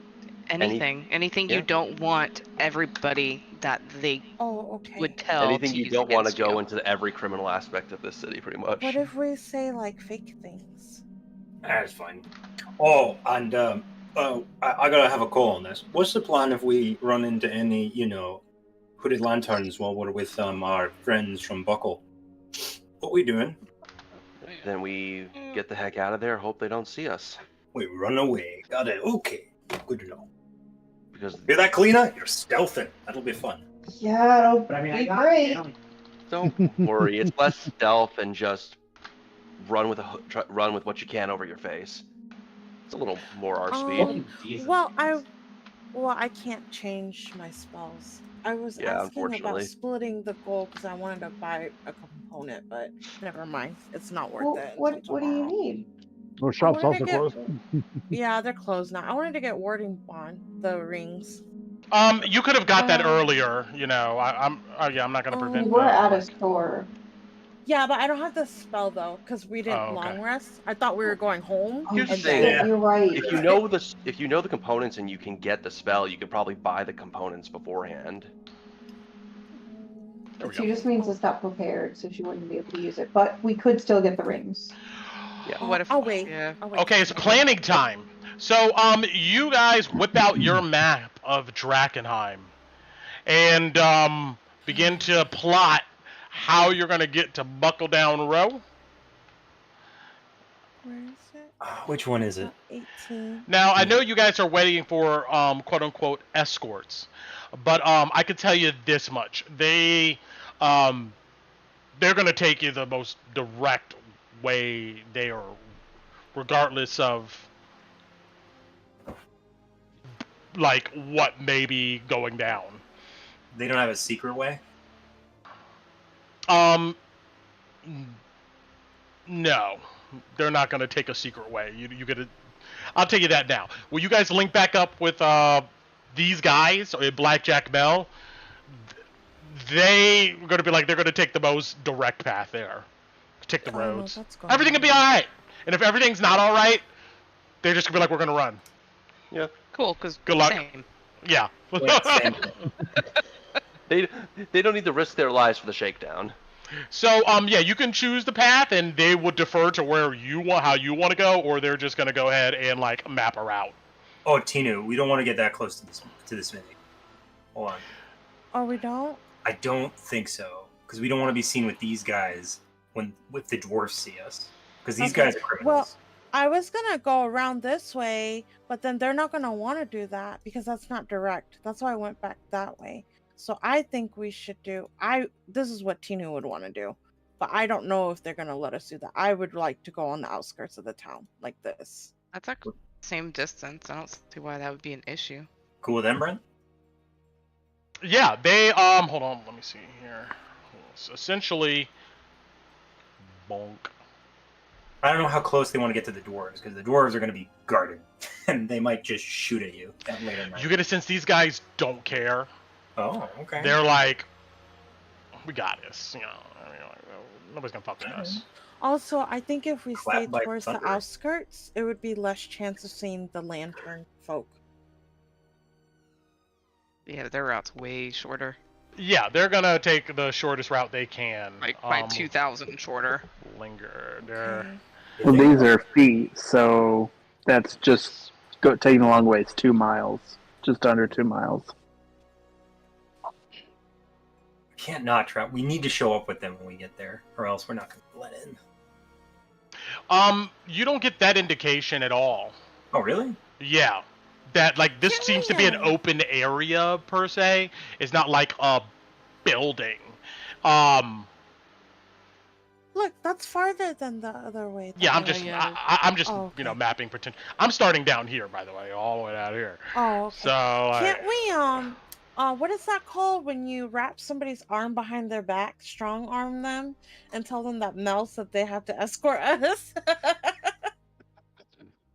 You want to intimidate them? But they're doing it. But they're gonna do it. You know what? Make this easier. We'll just say you guys grab these dudes. There is going to be.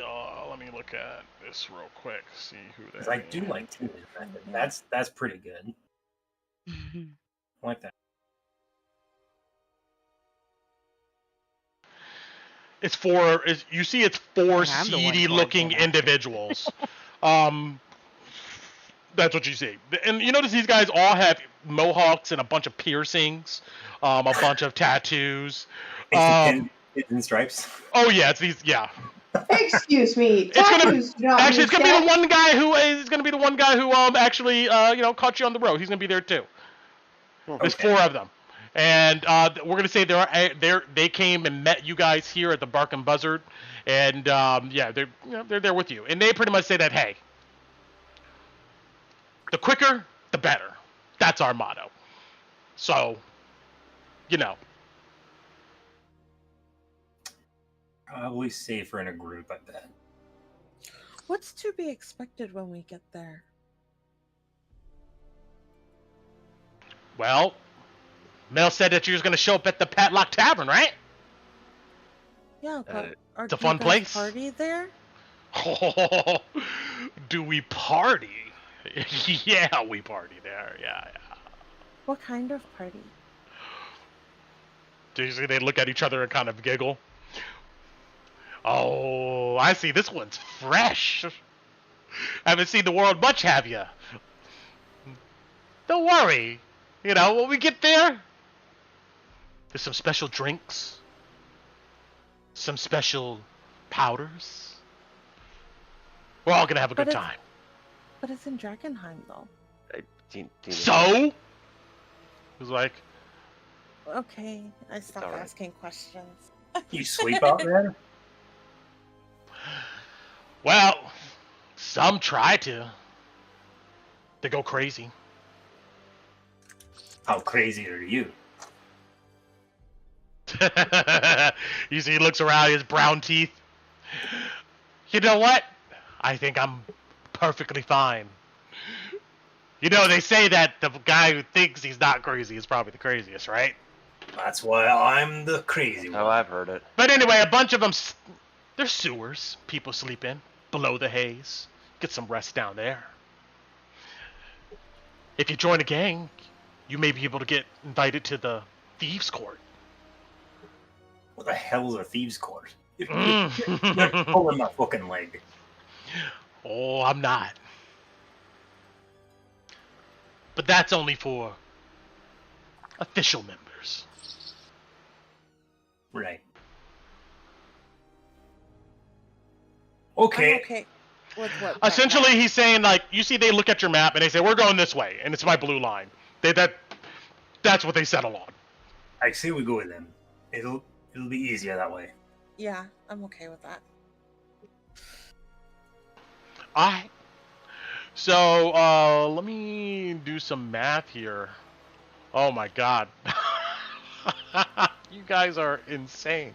Let's see here. I don't think we're making our morning meeting at this point. Yeah. Yeah. No, That's- no, we're not. They're Is gonna there- be real tired. Can we send a message? Well, no, we can't. Because remember, Party. you're not forced to do this. Just put that Nope. out there. Do not feel like I'm not making you do this. Oh You no, can just we say made fuck a it. choice. So Yeah. you know you don't got to. But hold on, let me see here. What if? Yeah, because I was already talking about we're already dealing with the 4-hour round trip, 2 hours to the town, and it's like on top of going through the city. Yeah, no, we're gonna be balls tired if we're gonna show up for the meeting tomorrow, please. Probably We're not. gonna do the meeting, go back and pass the book out. Can, Yep. As long as we get home. Do we have to stay there? Can we just go and drop the money in the whale and then leave? We also have to see Mel. As soon as that's done, we can go home. Depends on. Yeah, here's the thing. And that's They coming are back strong in the arming city. us, so it's all we're gonna have to either Delicate A, balance. see what they let us do, or B, make a statement. Okay. This is why Ku never leaves home. I just Tina, I hate Tina, situations like this. this is also your first pub crawl. Just think of the positives. And Think of they all the help we from get. her. To be fair, Ku, if you find yourself in this kind of situation that this fantasy world has had us in, you have done something very wrong in life. Yeah, that's fair. This is not a they tell you not a good guys scenario. that they're going to be moving as fast as they can, which translates to they're going to go to on a fast pace here through the ruins. That's what they say they want to do. Okay. Okay.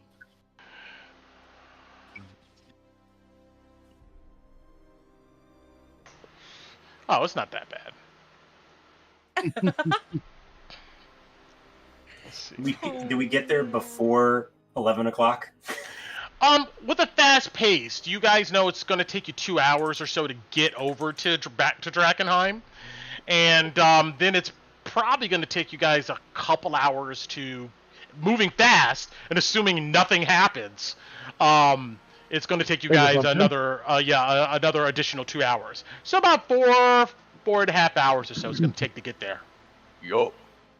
To just get there? Not get Yeah, there and just back. to get there. Just to get there. Okay, so we're talking midnight. Got it. Fun.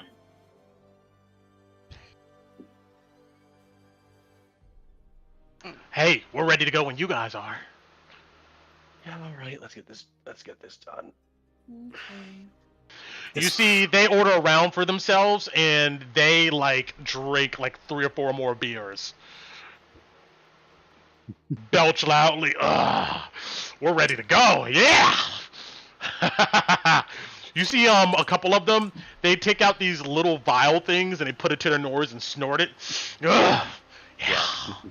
Whew. Let's do this. You see, they kind of chest bump each other and kind of fight each other on the street a bit. I don't want to go. You don't want to put your gold down, girl. You said you wanted to go. You're the second person to put them out. I know, Right. but I didn't You're want the first one to be like, yeah. Let's just But I get don't it want to done. beat people up. We didn't have to. No, that's we could have why just said we we did it didn't and We bought didn't have to do any of this. We could have just said F off. We don't like you guys anymore. Why Queensman didn't suck. anybody else say anything? It's a bad idea to do that before we're ready. It's a smart call. We can handle this. Yeah. I'm sorry, you guys. No. I'll take Here's the the blame. thing. The question is, were we ready to break this off? The reason no one spoke up was because, are we ready to break this off immediately? And the answer was kind of a no. So we're gonna try to get as much of this out as we can, and then probably after this say F off. But we're in it now. Let's get it done. I pull you, Torin, and I dig out my scepter out of your bag. No. Not yet. No? Okay. Not with all these guys around. Not if we don't need it. Yeah. Okay. But it's gonna take an action to take it. Yeah. And we're probably gonna have to. You're probably gonna have to just. I get it, but you're probably gonna have to abstain. Can I wear the bag then? Sure. Okay. let's Promise do me that. you will not take it out unless we are about to No, die. I won't. No, but if we're about to die, that's too late. That's kind of the point. It's better. I'm gonna bring Ku off the side.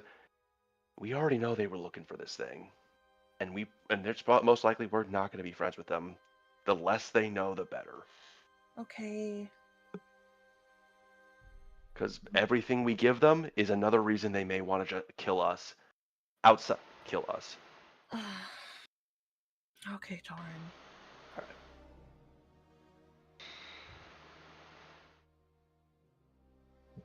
Okay. You see, they look at you guys, and obviously we're about to go ahead and end here because now I got to prep a whole another venture. Because at this point, yeah, we're not getting far enough to. Oh boy. You guys are standing outside of, in Emberwood, right outside of the Bark and Buzzard. You see that these guys, they just have small backpacks with them. What did these guys got? Any armor or weapons? Like nothing? Just run around in their skivvies with a backpack on the back? Yo, these guys, you see they just have leather, jackets on. It looks like they're more interested in looking cool than necessarily defense, per se. I don't think Mel's going to miss these guys if something happens to them. They look wiry. You see they have hand crossbows and short swords. Okay. At least they're yeah, alright. And you see that these guys look like they can move pretty swiftly. Considering they don't have a lot of stuff. Yeah. But anyway, alright. Can So we roll our dice to see if we hit encounter? Oh yeah. Oh yeah. I have a feeling this is not good. I don't know. We'll see. But 1 second. Let me Oh no! I'm so sorry, you guys. Set the scene here. You do not need to apologize. I just did what Tinu. It is a group effort that we got ourselves in this situation. Just get there, pay off the money, say hi to Mel, go home. It'll be Take fine. a short rest. Go in the morning. In the bar.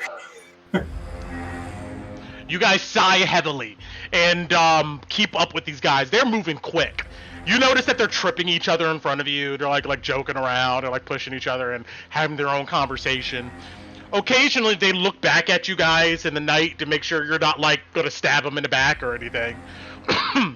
But they mostly stick to themselves. Occasionally, you guys can hear them talking shit about you guys as you're, walking under their breath. You guys pass Hendrick's farm. You pass your hideout. You come through that bowl and up the crest. And then, of course, you begin to travel towards this tree line. And yeah.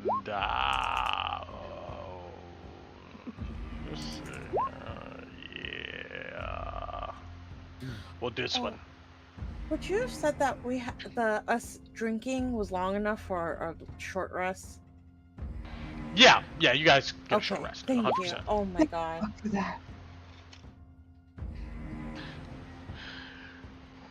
As you guys bank the 2 hours to get to the outskirts of Drakkenheim, it's about 10 p.m. or so at this moment.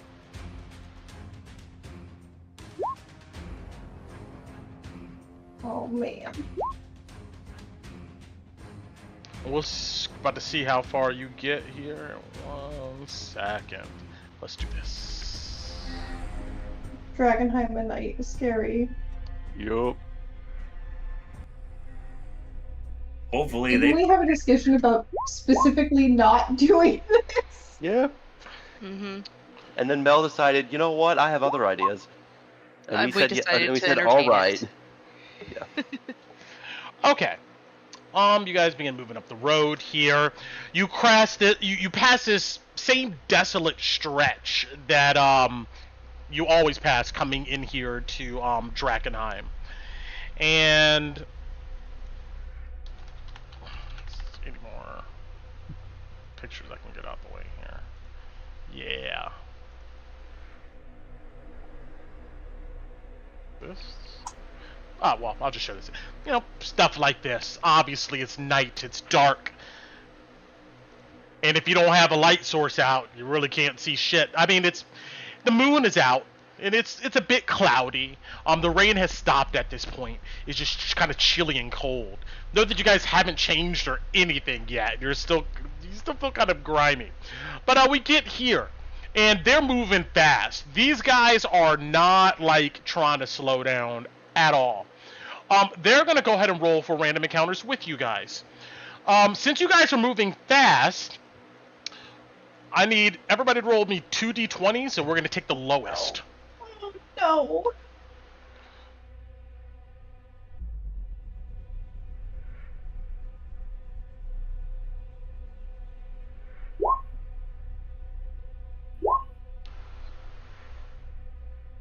Come on. Yes, no ones. Holy crap. Yes. With the speed at which you guys are going, Oh. somebody oh man, I lost my path. Aw. Oh no, I'm sorry, Brent. I took mine away. No, it's all right. Somebody draw me the path, like roughly what that path was. Yeah, just keep it there for me. I know they cut across this field here. Yeah, they went like. Yeah, no, yeah, we didn't went a different. They did a different path. Yeah. There you go. Like They went more straight. Yeah, the green line is what I'm looking for. Like they went straight across this area Oh, here. okay. Oh, oops.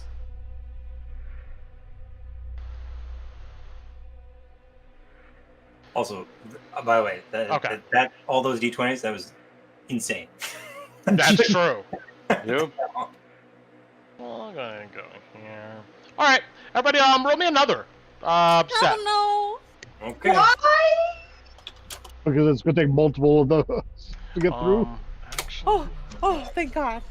you guys. Actually, you guys Just move push up, here, and this should bring it up.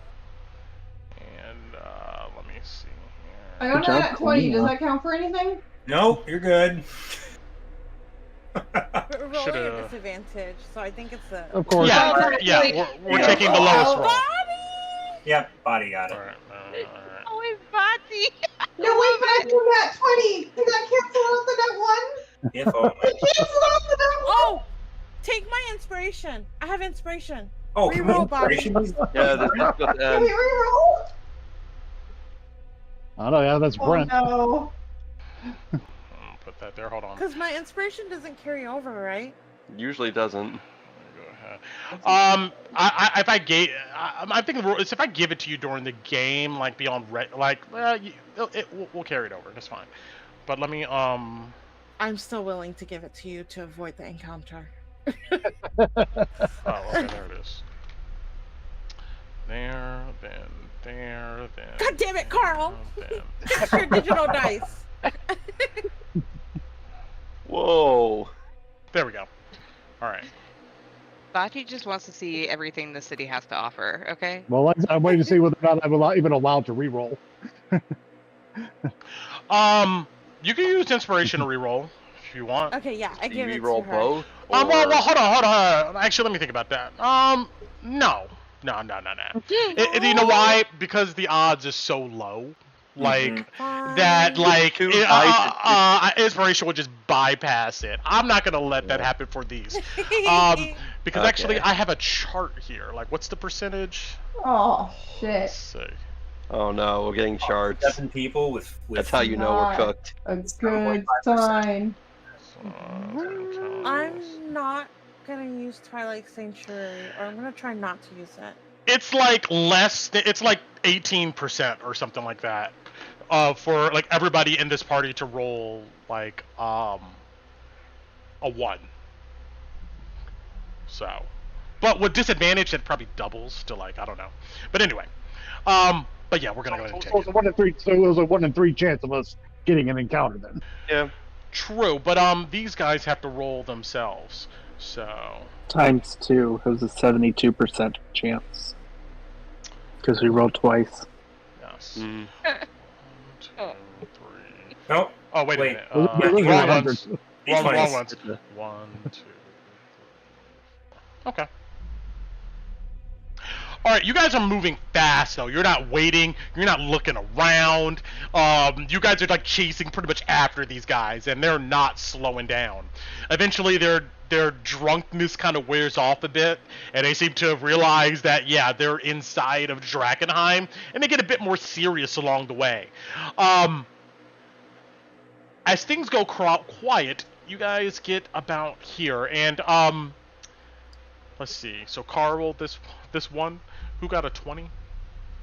I got Colleen? an F one. Okay. Helena got 20. Got it. All right. Somebody roll me a D20. Carl, roll me a D20. your one. Do it, man.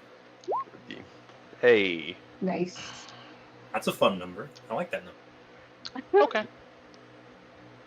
It's a nice number.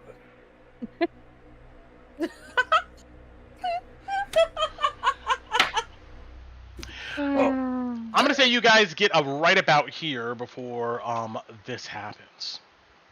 And luckily I have some of these already prepped, so I didn't do too much. Don't forget our NPCs. Oh yeah. I'm gonna let you guys play these dudes. Just know that they're literally self-concerned. If any one of them drops below half life, they're out of there. Yeah. They're gone. Yeah. All right, let's see. Disengage and dash. Disengage and dash. You're saying they're not the howling dogs, and they don't throw themselves in a berserker fury at everything in front of them. No, man. Okay. I can't wait till you meet some of these gang leaders, because they're kind of funny. But let me see here. No, not that one. Oh yeah, I remember what happened last time we went to Buckle Down. You ready? For Oh gosh, that's Yeah. where Alice the Malice came from. it'll be fun. It'll be fun. As you guys are moving through the wet, puddle-filled streets of a dilapidated Drakkenheim, the outskirts per se, where there's more farmhouses and some townhouses than anything. It's like a bunch of townships outside of the main walls here, and as you guys already know, most of them look abandoned, empty. As you're looking around, all you see is black portals into ruined buildings. But you come to this area that looks like it was demolished by something large, maybe a breakaway piece of the meteor. Evidence of this is a crater you see sitting among broken buildings. The crater looks to be about 40 feet across, and actually, let me put you guys on the map so you get a visual here real quick. And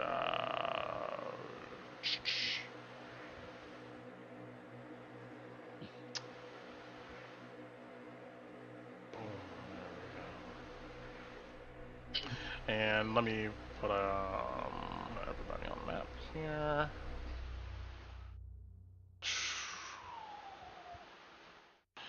So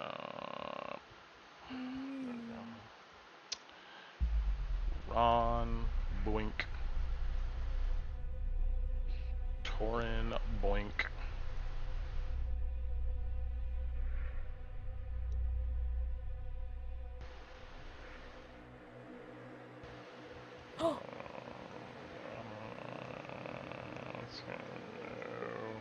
Louis. Oh, Ellie's not out, Brent.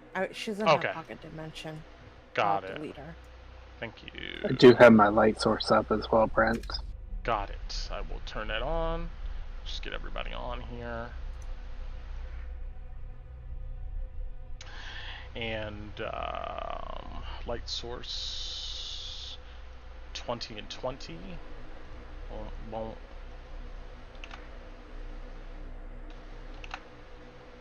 Bam.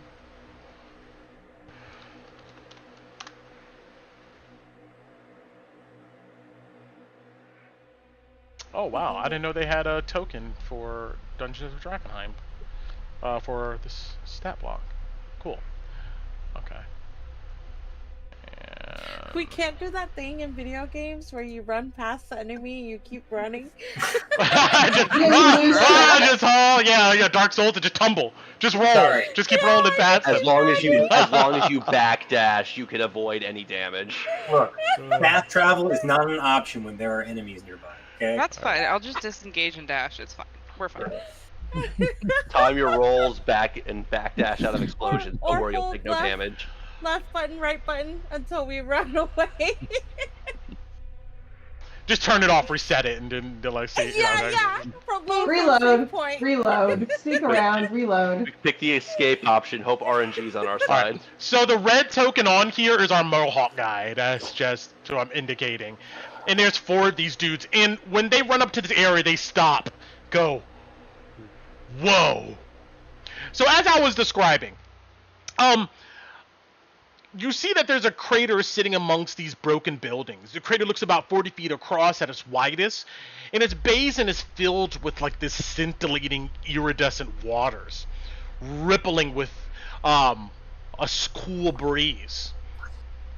The storm winds kind of generate erratic waves on the surface, and the rim of the crater looks like a mixture of shifted bedrock and gravel. More importantly, you see peeking out from the rim of this crater scales of delirium crystals. It looks like there are 3 shards and 1 large crystal that are kind of accessible. The rest look deeply embedded in the ground, maybe fused deep into the bedrock, and will require an unreasonable amount of time to extract them. These 4 crystals, though, look prime for the taking. And each one of these guys, actually, we're just going to say Mohawk guy has a torch.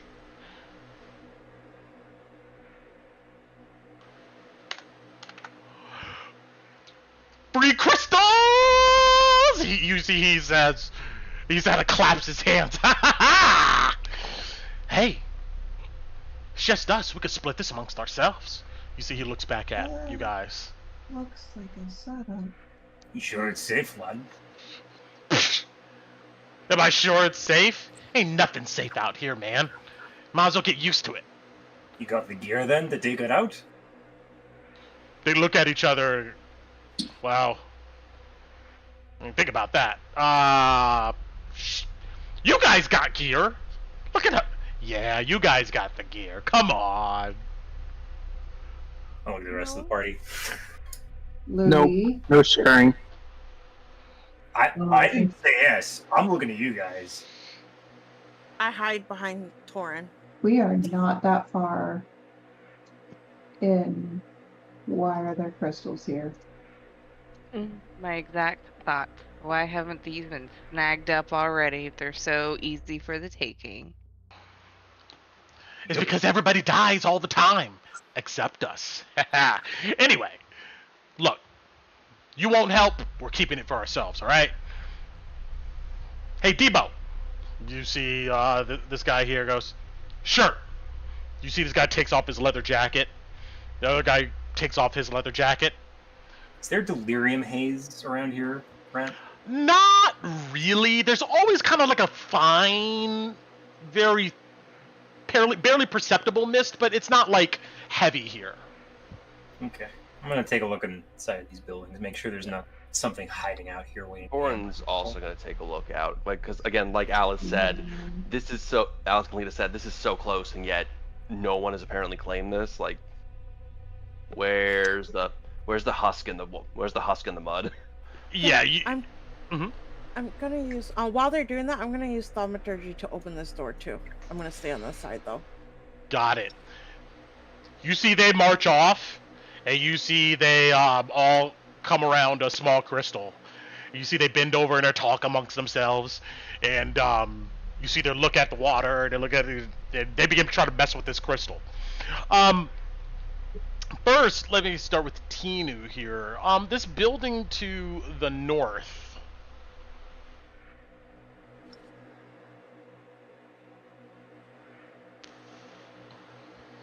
Oh, I'm about to say, okay. The door opens and falls off of its hinges. Tinu. Okay. Don't say that, you guys. What was a contamination? I know, I'm contaminated. You glare inside and you see what looks like shattered tubs filled with rainwater and other gunk. The interior's marble, though, and it looks like saints were carved into the walls. The faces of these saints are shattered, and you see that lewd body parts are drawn on them. Oh. just looking inside, that's what you see. Louis, you move to the south here. You look in the crumbled, kind of broken section of this wall. You see this area looks like it's all unfinished wood, covered in mold and rot. You see tossed old chairs and refuse. Spray painted on a back wall as a stencil. It's really large, and it spells the acronym 2PEFRC. I'll put that in Roll20 chat. That's what you see stenciled on the back wall, just looking in. What does that mean? Roll me an insight. Super. Too perfect. Alice would even know this one. To perfect. You know that this has to be an acronym for the Provisional Expeditionary Force to Reclaim the Capital. A marking of the hooded lanterns. But with a 19, though, you know that right now they're on the 4th Provisional Expeditionary Force to Reclaim the Capital. This here has a 2 next to it, indicating it's the 2nd Provisional Expeditionary Force to Reclaim the Capital. This looks like maybe an old structure that was built years and years ago when armies probably came in here to try to reclaim the capital.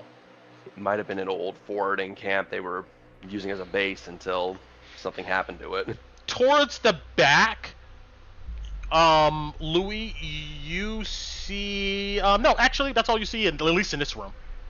All right. I'm going to take out my gun and keep looking around. Got it. Let us go to Kalina. Are you doing anything? Carefully looking around, but I'm not gonna go near the front because I'm loud. So I'm trying to keep close enough to people that I could get to them in a turn, so within 30 feet, but I'm not gonna be right at the front because I don't want to make too much noise. Got it. All right, you move yourself to where you want to be. Let me get to Ron really quick. You're serving this area. Are you doing anything? They went up here for the crystals, right? Yeah, you see all 4 of them, the shadows of them. You see the Mohawk guy have a torch, and you see that they're tugging at the crystal in the ground.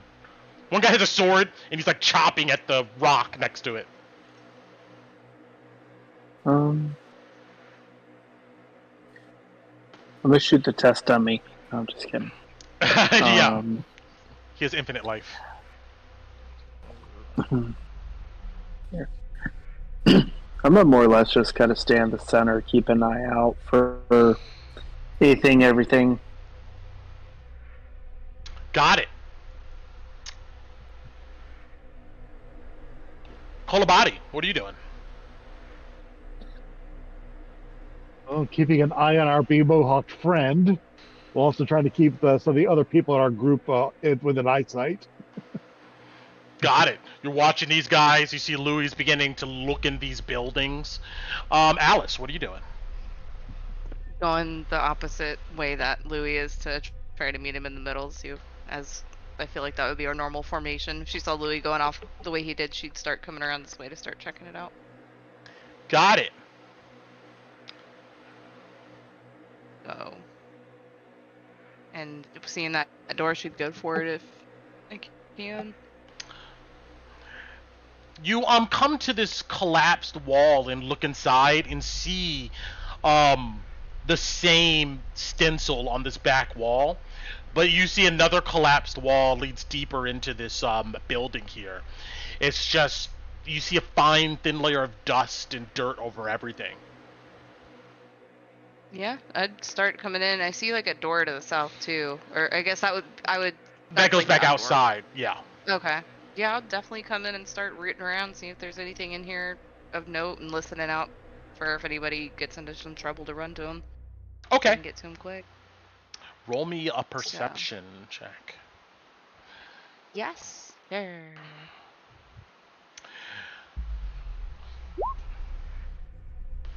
It'll take me a minute. Yeah, you're kicking around some of the chairs and tables, and you find some old paper and parchment. It looks like it's like crumbling even if you touch it, but it looks like battle plans and fortifications deeper in the city. You find on a wall there is a few old pieces of parchment, what looks like magically rendered faces on them. It looks like they're probably soldiers from the Hooded Lanterns, and it has a status of like missing, dead under them, just all kind of covering the north wall. You guys know that harvesting delirium takes some time.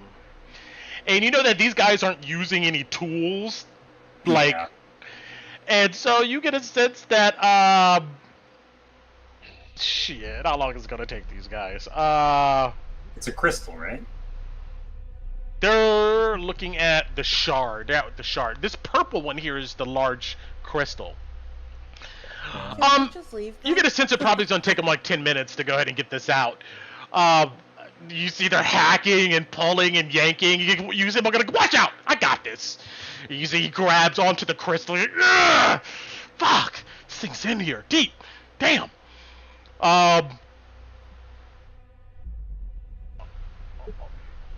Let me see this guy.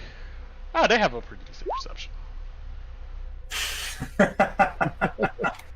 Yep. That's why the pawns go first in chess. And here we go.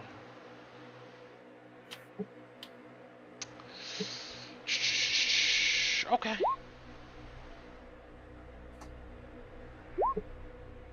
They're making so much noise too. Mm-hmm. Oh, this is cool. I want this. It's a shield.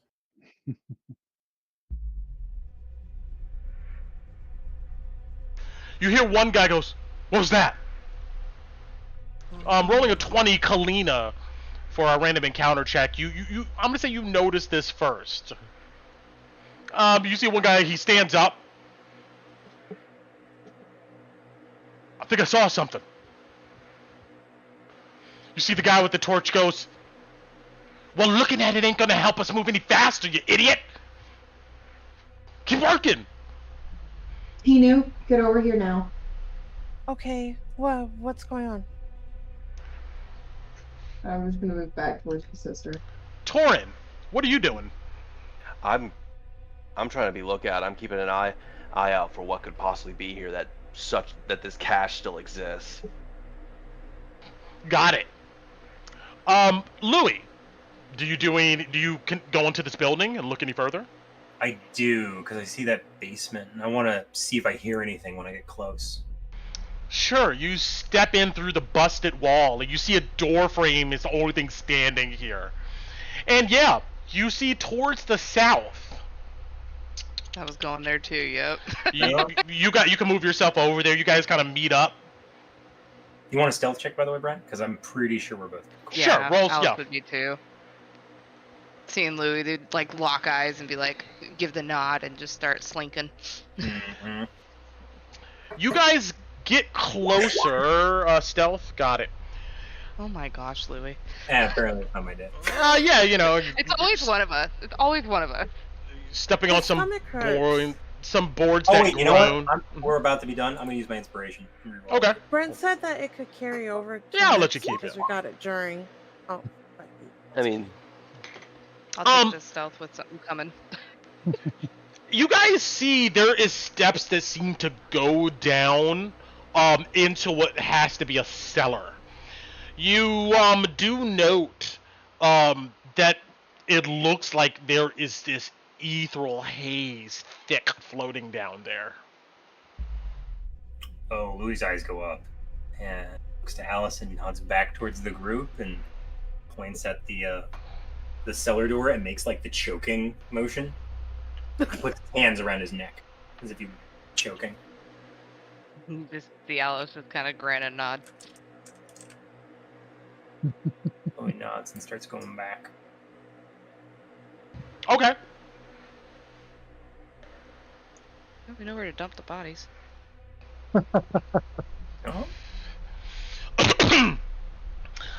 You guys come back out in Kalina. You're watching these guys. I'm staying hidden with that stealth. I mean, I wanted my sister to not be near them, so I called her to me, and I'm watching very, very carefully. Can I scan with her call to me? Actually, sure. Roll me a perception check real quick. Because she warned me. Oh God, Tino, 8.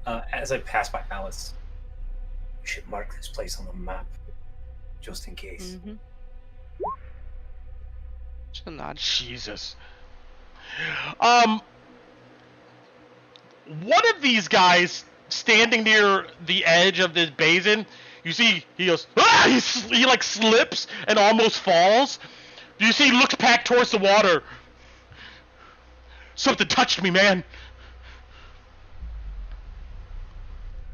Time to go! Stop playing with yourself then, Mohawk guy says.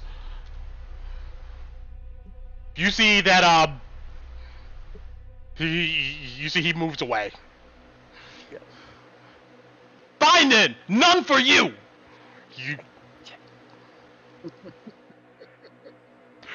You see they continue yanking and cutting at the crystal. Do you guys do anything? Time to go, let's go, come on, move on, move on! I use thaumaturgy and I yell at them, get back, there's something coming. Shut up! You're gonna die! Then, these buffoons. I mentioned it earlier. These are the jerks in the slasher. We're just waiting to see pop. You suddenly see one guy.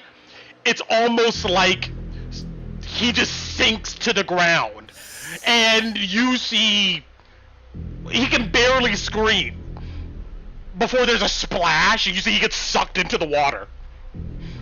But seeing that, Torrin's gonna yell out, "Dumb bastards! It's in the water!"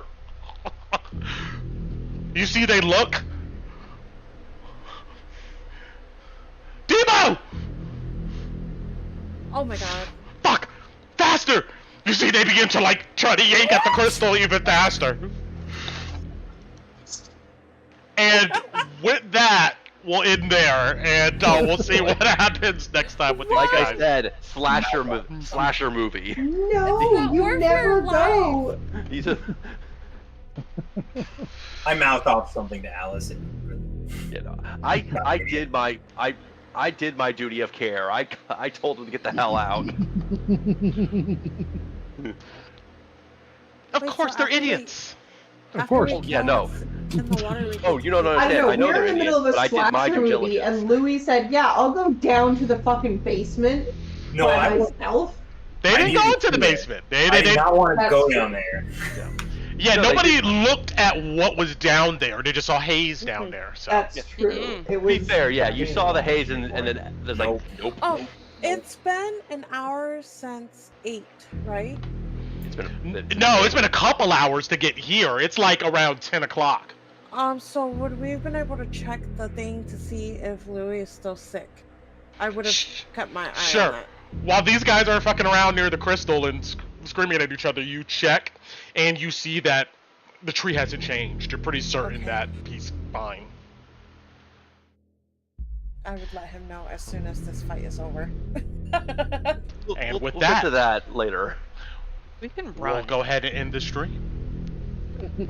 Man. We fight the thing in the See y'all. pond. The thing in the water. Yeah. Get a-